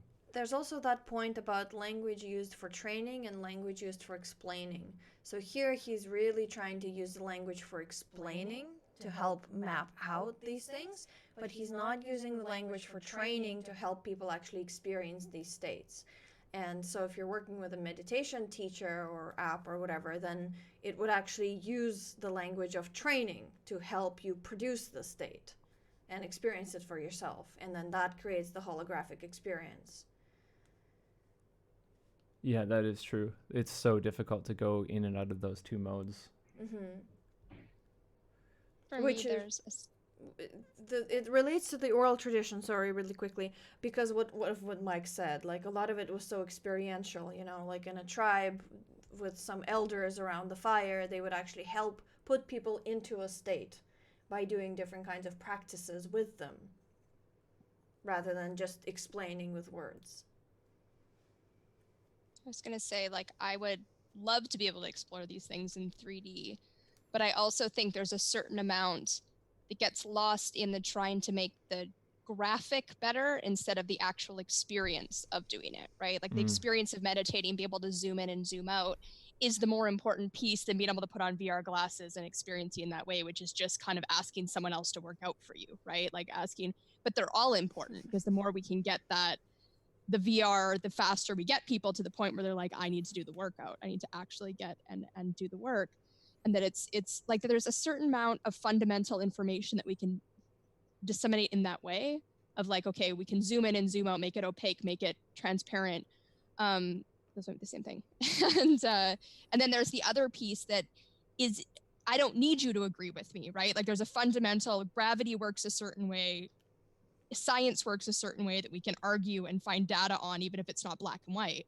And then there's another layer of like, and it doesn't matter because it doesn't resonate with me, right? Like it's like there's the piece that can be argued and debated, and then the piece that can't be, that is like, right, everyone can have a different perspective on this. And that is kind of how we form it together through verbal conversation, is that, oh, I was seeing it this way and I was seeing it this way. And there's nothing necessarily right or wrong about it. It's putting that together, right? It's the elephant of like, I'm feeling the trunk, you're feeling the tail, someone else is feeling the leg, and actually like putting that together in a way, which of course could be done with VR, but in a way that also is, and it's okay to just feel the tail and the trunk as long as you're aware there's more pieces. There's something about that multi-perspectival thing that I keep hearing about, where it's like, it doesn't matter necessarily what is empirically known by science because people have different experiences of the thing, and we can't all have like the exact shared thing. And I have a problem with that, because to me, and it's not anyone's fault necessarily, but there's a problem with that for me because of the lack of language and shared information that we share when we're disagreeing about two things, or we have two different perspectives. It's like, that's the problem with the elephant thing, but we all come to discover that it's an elephant by describing to each other's perspectives. But no one can just sit there and deny that it's an elephant, because they're denying the body of evidence. You know, they're putting too much stock and weight on their individual experience rather than what the collective is bringing to the table. And that, so I have a problem with that kind of idea that all perspectives are valid if they're narrow and stuck in that being narrow, if they won't update their model with the rest of the world. It's like people, you know, flat earthers insisting the earth is flat and denying all evidence to the contrary. It's like, well, that's... Having the foundational piece that, although it's not black and white, can be like, this is the science that we can debate and disagree on. And if that is mapped out in any sort of a way that we can trust and use, then we don't need to be spending our time and energy debating the science in the flat earth. They can, by all means, have flat earth clubs, but we've looked at it and it's clearly not flat. So we're going to go discuss things on like how to actually, like debating climate change instead of let's actually clean up the ocean, right? Let's actually, I don't need you to believe in it. We just need to start cleaning it up, right? Like, how do we actually spend the time after we kind of mapped out the certain amount of intellectualness, so that we don't have to continually be learning, right? Like, you can learn as much as you can about climate change, about any of those things, but if I don't know it, there's no point in having a discussion with me, right? If there's a way to go about mapping it out in the same way we do, if we were having a discussion on a movie, right? Who starred in this movie? It would take us about 30 seconds for one of us to pull out our phone and look at it and find the like factual truth. Oh, Tom Cruise starred in this movie, right? There's no point in having a debate on that.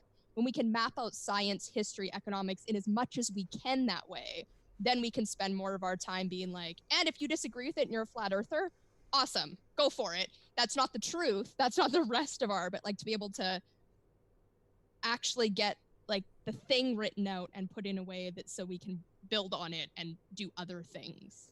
This is why I think this is so important. What's happening with these lectures is because we're describing the meta of both truth and meaning and experience and perception and all of these things, so that you can elevate even from that and incorporate your own experience as well, but especially elevate to see the whole mapping of how you see the world, and then discover where you might have reached the, kind of a block point in the maze of perception, and then step out of that some way by understanding your perception deeper. It's also really important to recognize, I mean, there's a very subtle point here. Effectively, what happens when there's that kind of disagreement is I think, I'm not positive about this, but I think that there's a breakdown in the ability to do the scaling in and out between transparent and opaque, right? And noticing that someone has that, it ties back to a stuckness in being mode and having mode. Like what you're saying, Jubilee, is interesting from the perspective of who started the movie or what are the physical laws. That's a having mode perspective. Yeah. It's a having mode perspective of what can we, the objective truth is a having mode thing. And that works as a good foundation. But if I need to stay within that, I can't go beyond that, which isn't to say going beyond physical laws, but going beyond the containment about what those physical laws entail, right? If I can use that as a basis, the being mode allows me to do things like go to Mars, right?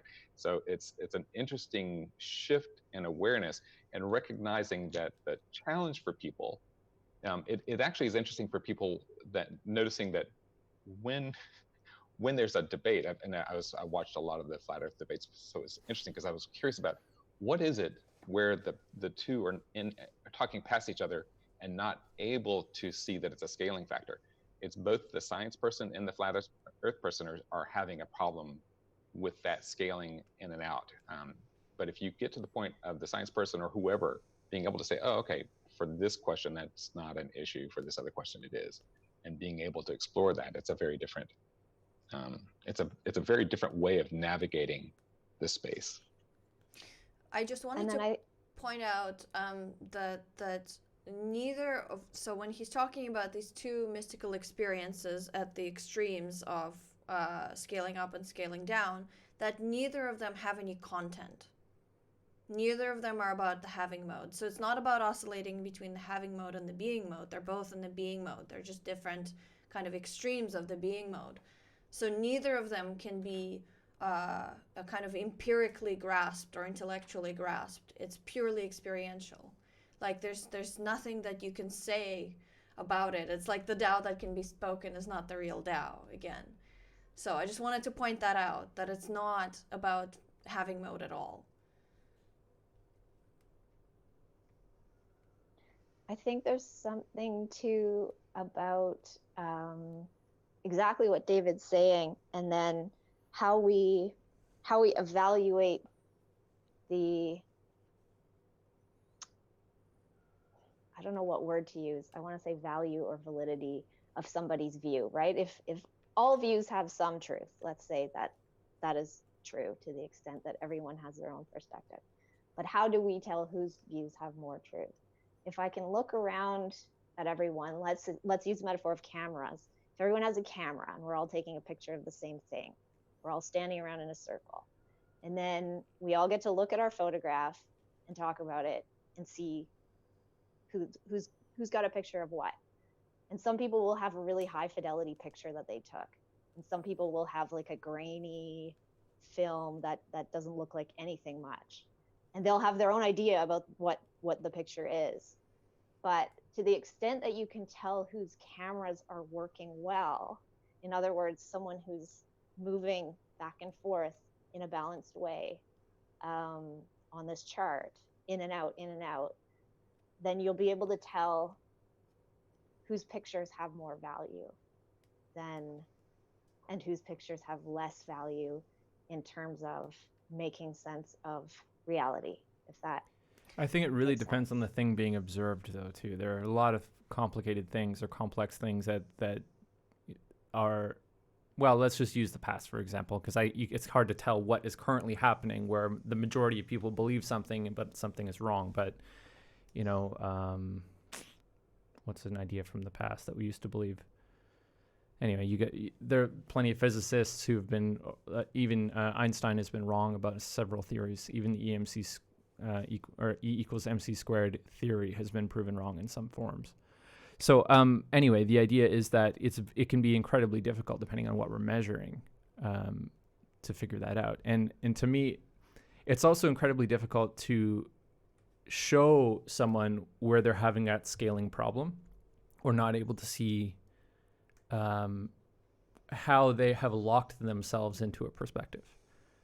It's probably one of the harder things to do in conversation, and people who are even incredibly woke still have difficulty with that. Woke, I don't mean by the lefty term. I mean just awake.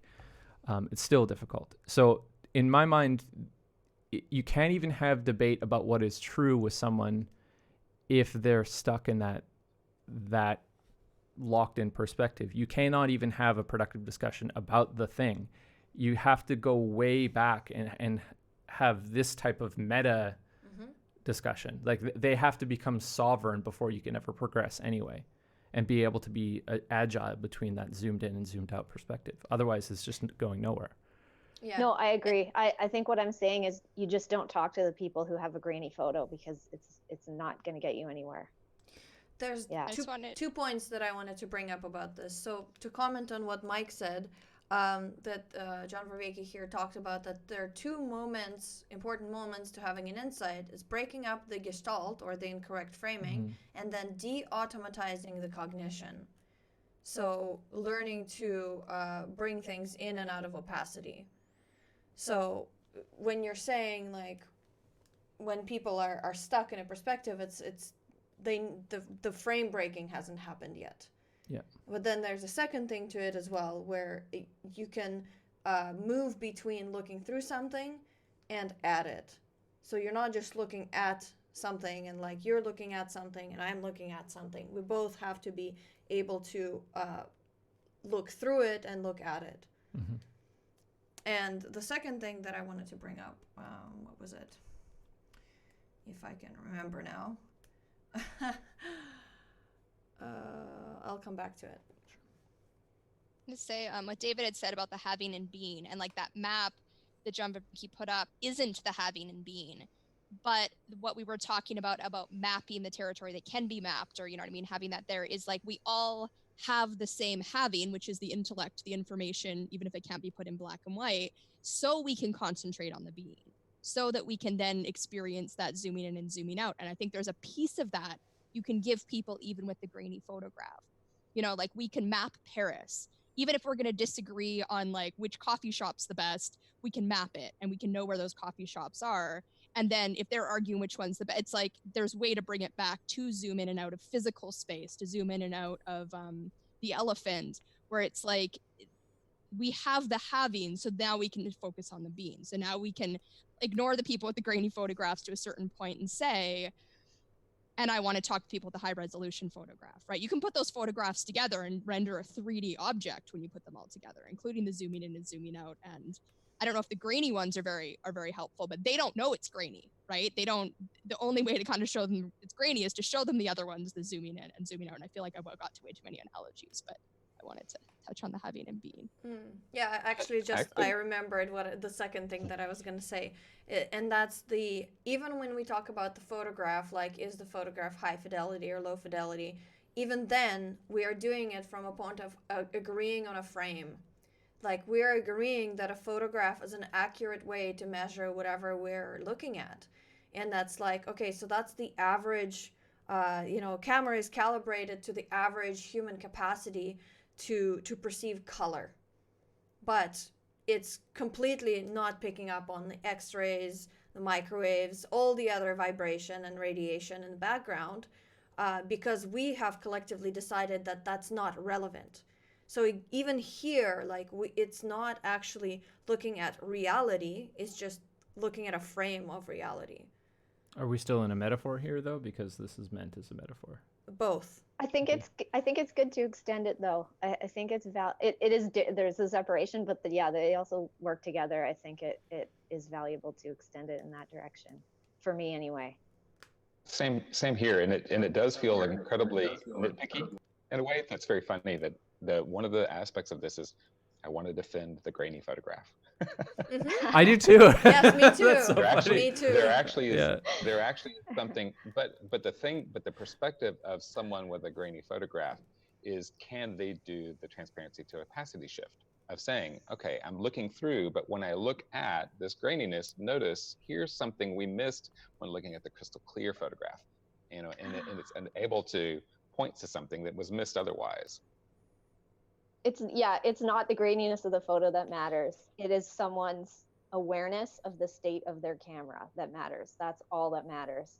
If I have a great camera and I know it, metaphorically, that could even lead to problems in itself. But if I have a grainy photo and I know it's a grainy photo, and I'm willing to approach, I'm thinking out loud here, so I'm losing the thread as I talk, but there's okay, no, you know what it is? It's across the board. It's if I know that my camera is fallible. That's the key, I think.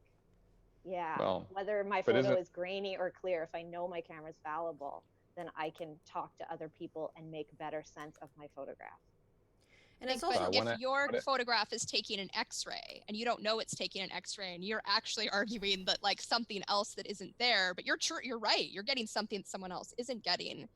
And at the same time, what we had talked about before with echolocation and being visually impaired and having something else to offer, right? That is not within that photograph at all, right? There's no sound in there. But to say, yes, and here's how I experienced it, it was grainy, right? And there's something deeper. Which comes back to sovereignty a bit. Yeah. Yeah, it is an interesting thing. I'm tempted to ask, you know, okay, who here thinks that their camera is not faulty? There's also another perspective of the focus on the visual aspect or the three-dimensional aspect is kind of interesting. And part of what I like playing with this is, I don't know if anybody has seen the Amazon series Undone. It's an animated series.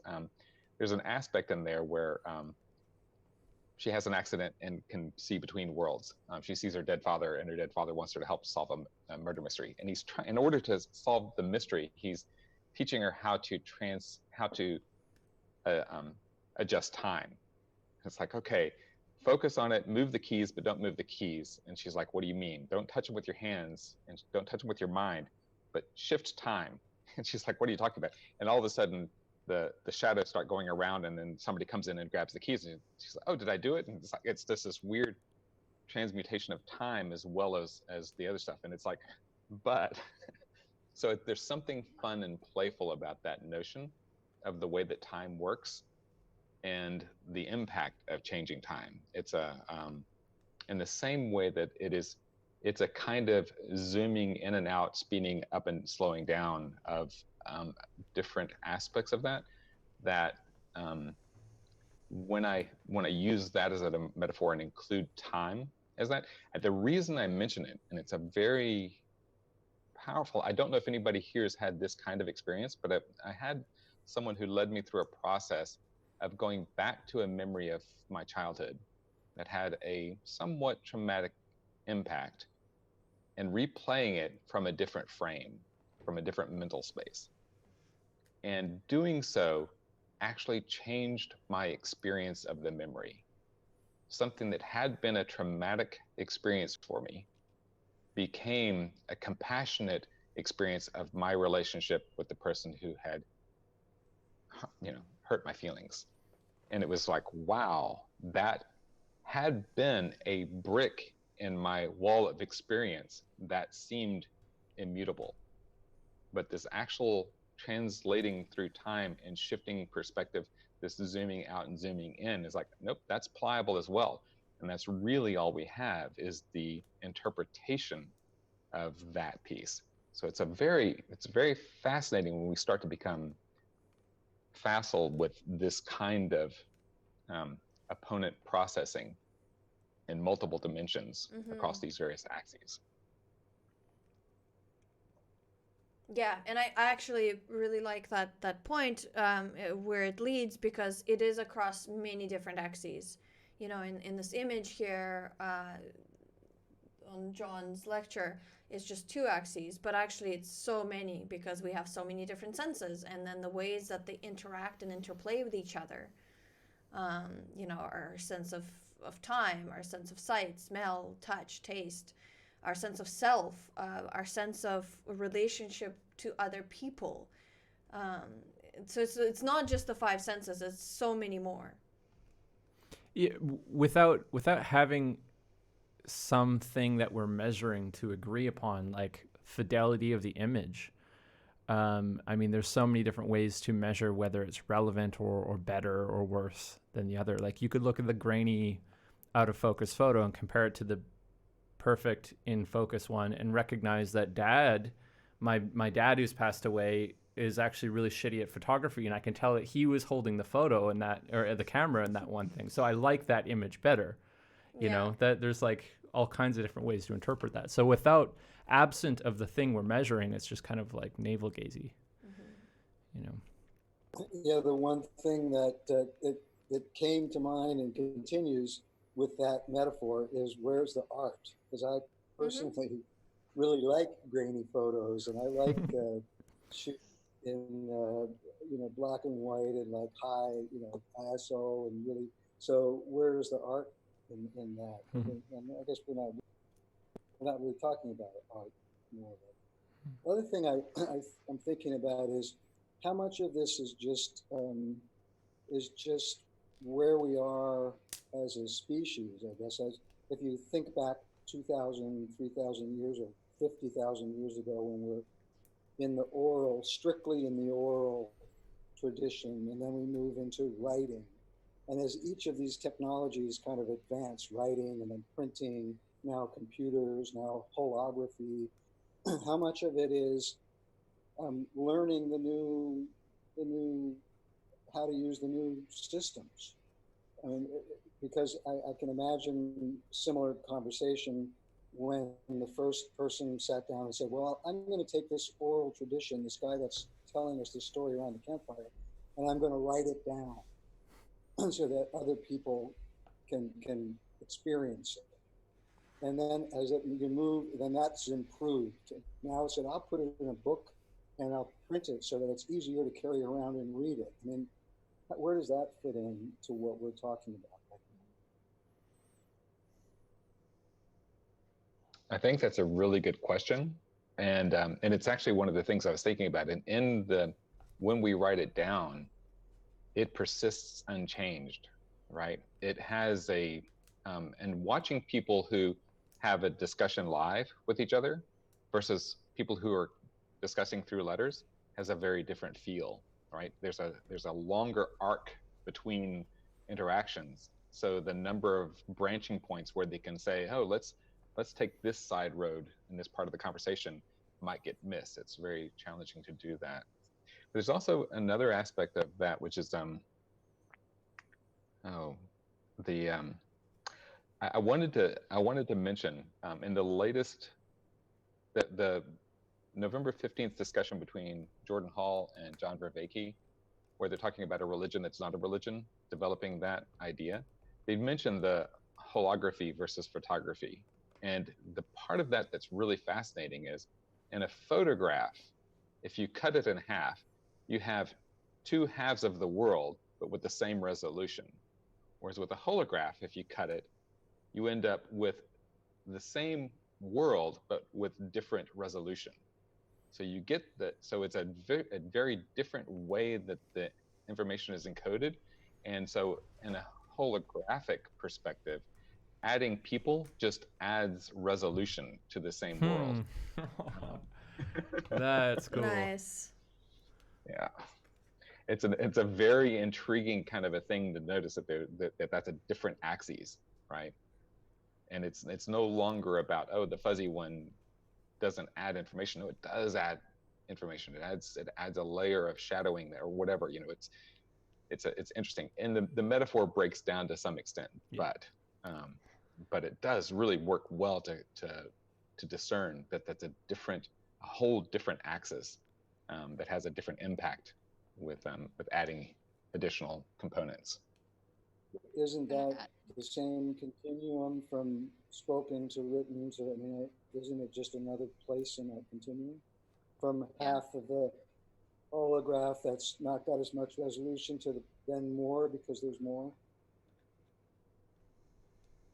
To mention when John had talked about the evolution, bring it back to like the VR, then we have like the VR experience of somebody else by the campfire, and then we add in smells and the feeling, the heat from it, and we get to the point where we can't tell whether the glasses on our face are opaque or not, right? Like that the reality that we have created, we know it isn't, and yet we're so in it that it becomes, how do you separate the two? And finding the value in both the grainy and the other, and adding more perspectives is always going to make it more clear. I think John's question, where is the art, is maybe the key question here. And I think it's a much better way of approaching the metaphor I suggested, because nobody has a high fidelity photograph of what we're all looking at. Everybody has a piece of art that they made that they think looks just like what they're looking at.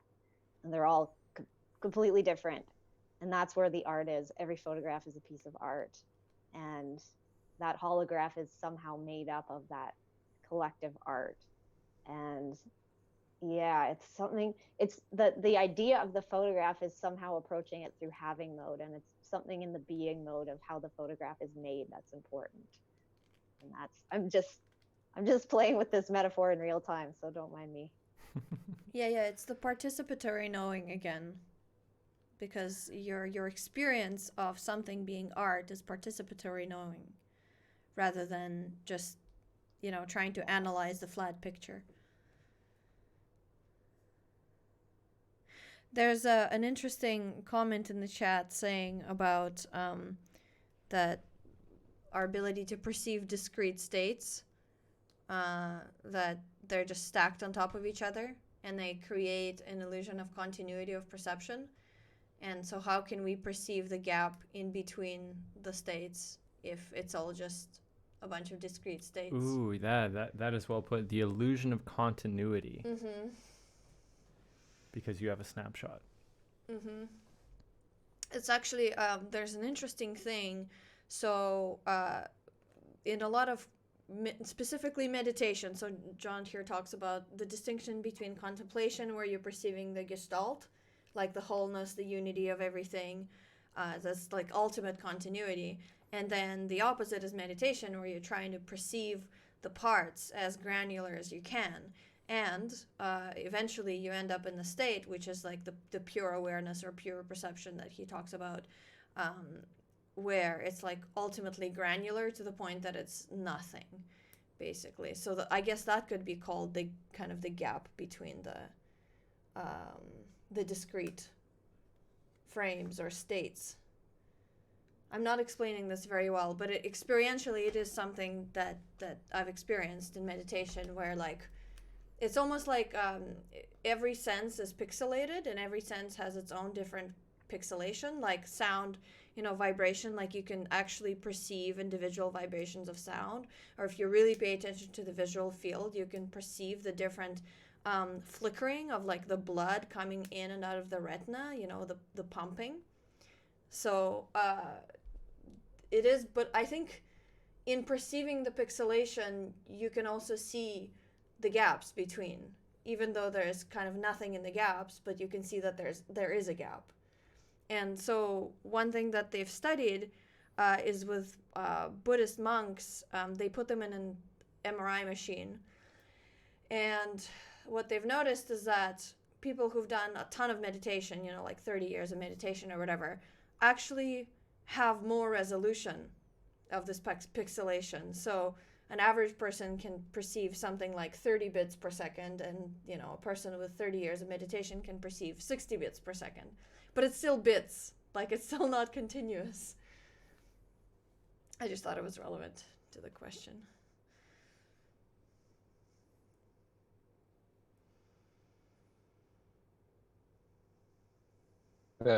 One of the notes that I took when John was talking about opponent processing, this is one of the reasons I come back to and mention the collective intelligence over and over again. it gives me a way of doing opponent processes with another.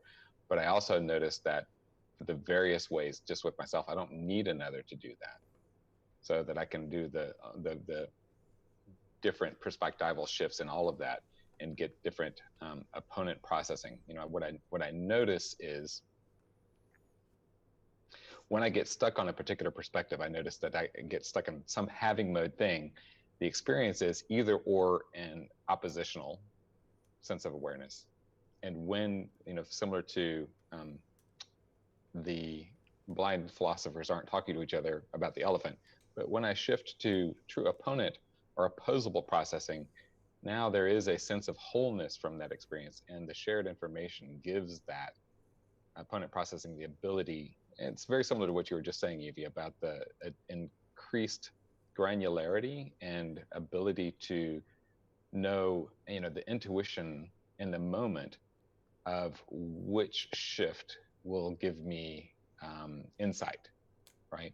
It's the practice of all of these to be able to do that, to be able to go transparent to opaque, and be able to do gestalt to feature, and these various ways, internal substate versus external superstate or whatever, and all of these things that in a moment of awareness allows me to know, oh, I think I'm, I find the place in me where it feels like two parts of me are fighting. It's like, oh, there's a tension there. Can I relax into that tension and feel out what is the rotation, shift, zoom in, out, pan that will resolve that tension, rather than how can I get one side of the tension to win over the other side of the tension.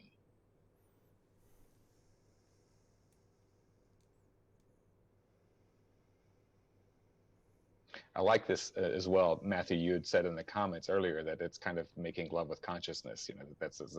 This is very much that kind of so much more rich experience of the flow through all of these. The world becomes so much more engageable when I have this awareness and these practices.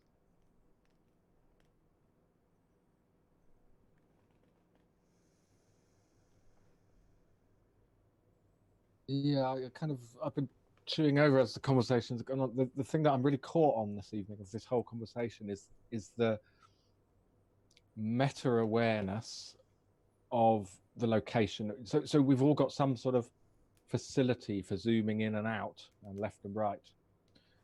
Some of us are more adept or less adept, but is the meta sort of awareness of them becoming aware of where you are on the graph. And obviously you don't want to pull up a graph and be thinking, well, I must be over there, or I must be, that would be opaque. But is there some sort of facility in awareness where you can just have a sense of where you are? So that's a whole nother meta layer on top. I think it's more about the direction. Like, am I going towards scaling up or scaling down rather than where you are? Because where you are would be in relation to something, and it's static. Mm-hmm. And like, in relation to what? To the average person, to the cat in front of me, to this tree, like.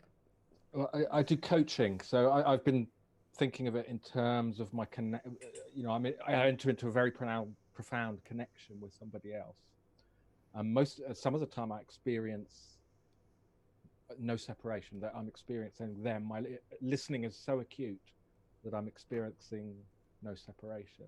But then other times I pull up a resource or something that I want to hand to them. So I'm zooming between them, but would it give me more facility to know where I am, to have some sense of which bit of me, or like you say, which direction I'm going?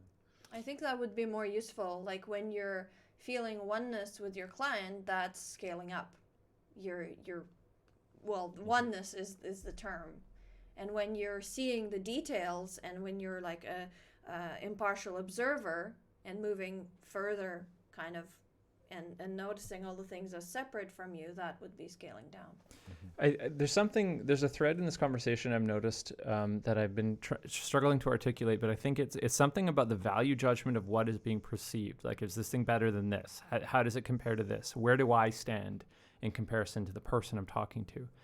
And my insight on this is that we get stuck too much in trying to use other people to reflect where we are in our own development, or where we stand in some sort of hierarchy in reflection to someone else.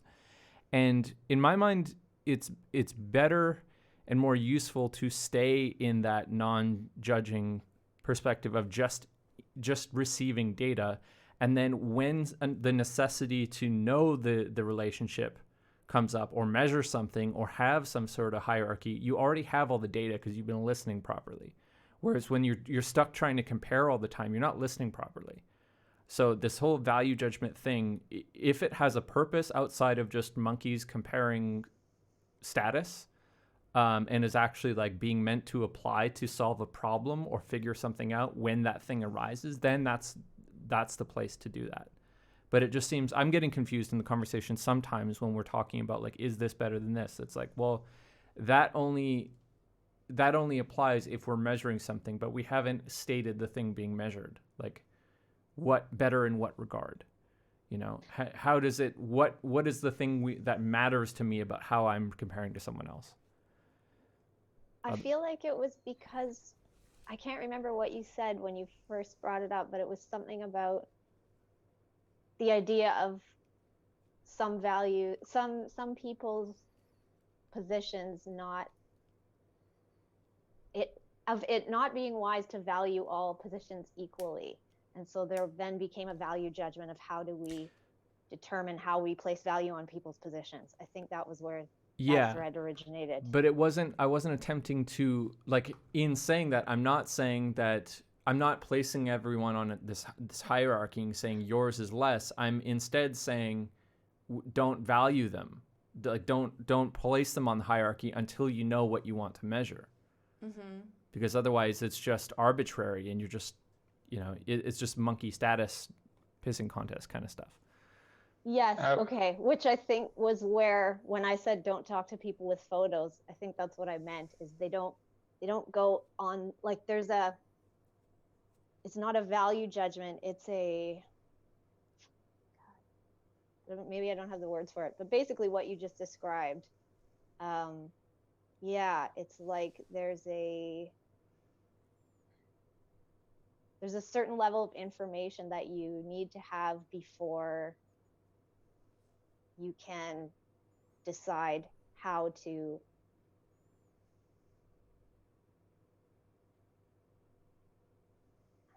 evaluate is the wrong word, how to interact with someone else's beliefs.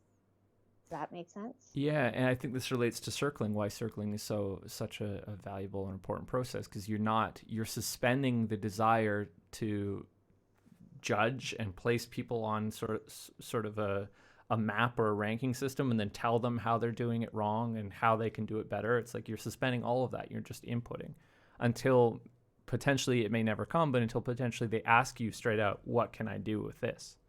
Then you have the thing you're optimizing for, and you can take all those variables and place them on a hierarchy if you need to, whatever. But like, to be doing that when it's like switching modes inappropriately. What can someone explain circling? It come up multiple times. I'm not sure. I guess I could look it up, but I'm sure if somebody could explain what that is. Yeah, I'll say a little bit about it. It's a relational mindfulness practice. So where John was talking about the mindfulness practice where you follow your breath, circling is a relational practice where the actual relationship becomes the object of meditation. So I'm noticing sensation, and in a sense, I'm sort of zooming in and zooming out. I'm doing object, subject, and agent arena kind of awareness as I'm relating. The practice of doing that over time, you can bring awareness to things, like I may say something like, oh, I find my attachment to what you've said. The quick thing is, I have a sensation. I interpret that as an emotion. The emotion gives me an idea. My idea says you're wrong. But really at the root of it is, oh, I have this sensation. What's that sensation about? Is one of the practical ways of really kind of looking at that and allowing that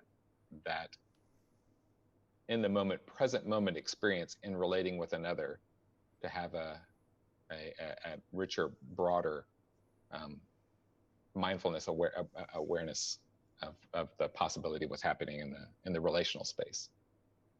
And actually, on this point, the thing that's really interesting is noticing that the word that comes up often whenever I hear when you and Heather were just now talking about that is, rather than value or validity, it's relevance. Yeah. Really, what is relevant in this? Yeah. And it's an interesting thing because the relevance can be, for me, a pinch point, right? It can be a point where I get stuck on something, and allowing myself to explore that and someone else explore with me can really sort of see where I can feel cornered, but in the exploration and allowing myself to move around, it's like, oh, I'm not really stuck. This is very similar to the experience that I had moving back in time and doing that experience. I can do it real time with a person actually as I'm interacting, noticing, oh, I have an attachment. I have a having mode stuckness about something that in the practice of being with you in the relationship at the present moment, the having mode stuckness sort of dissolves. Right. So it's kind of about returning to participatory knowing. Yeah. That's a really, so the layers of knowing, so just to recap, participatory, perspectival, procedural, and propositional, that those 4 layers, they're not absolute, but they have interactional components as well, right? The participatory, deepening in the participatory, gives me access to participate in the perspectival, right? This is where now the multiple photographs adds resolution because of the detail of me focusing on what I'm noticing and comparing it to what you're experiencing. Does that. The procedural is, how is this kind of mindfulness practice? How do we do this? And how do I actually open my eyes to this? How do I turn the photograph upside down and draw it that way and notice that your experience of the world just shifts? So these are procedural things that do it. And then the propositional is, now how can I write this out in an arc and be able to describe something that allows you to unpack that and roll it back? But each of these also interacts with each other, right? None of these is in the same way that there's not it's having mode and being mode aren't right either, right? There's a lot of having mode that we depend on in order to allow being mode to come alive.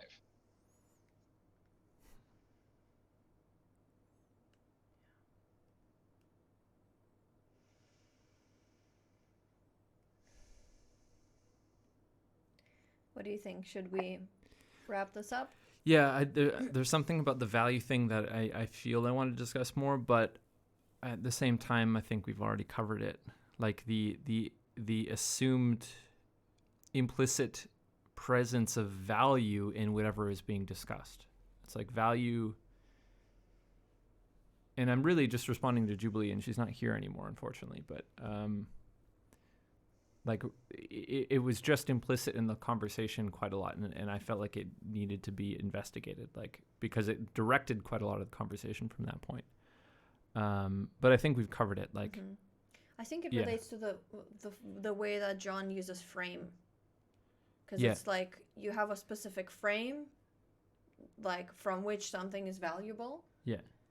But if you break frame, then it might not be valuable anymore. Or if you fail to communicate the what is being optimized for, what the value is, why we're looking for that value, and like, do we in the conversation, do all the participants agree that that's the thing we're looking for? So it's really about communication in a big way. Yeah. All right. Unless anyone has anything else they want to add here before we go, then we can wrap up. John. Clear, sharp photos is what we value. Yeah, clear, sharp photos. Accurate color representation. Good art. And Good art. sometimes a lot of times really grainy ones. Yeah, Also, I love grainy. Beautiful art. All right, guys. See some of you tomorrow and some of you next week. Mm-hmm. Bye. Thanks. Bye.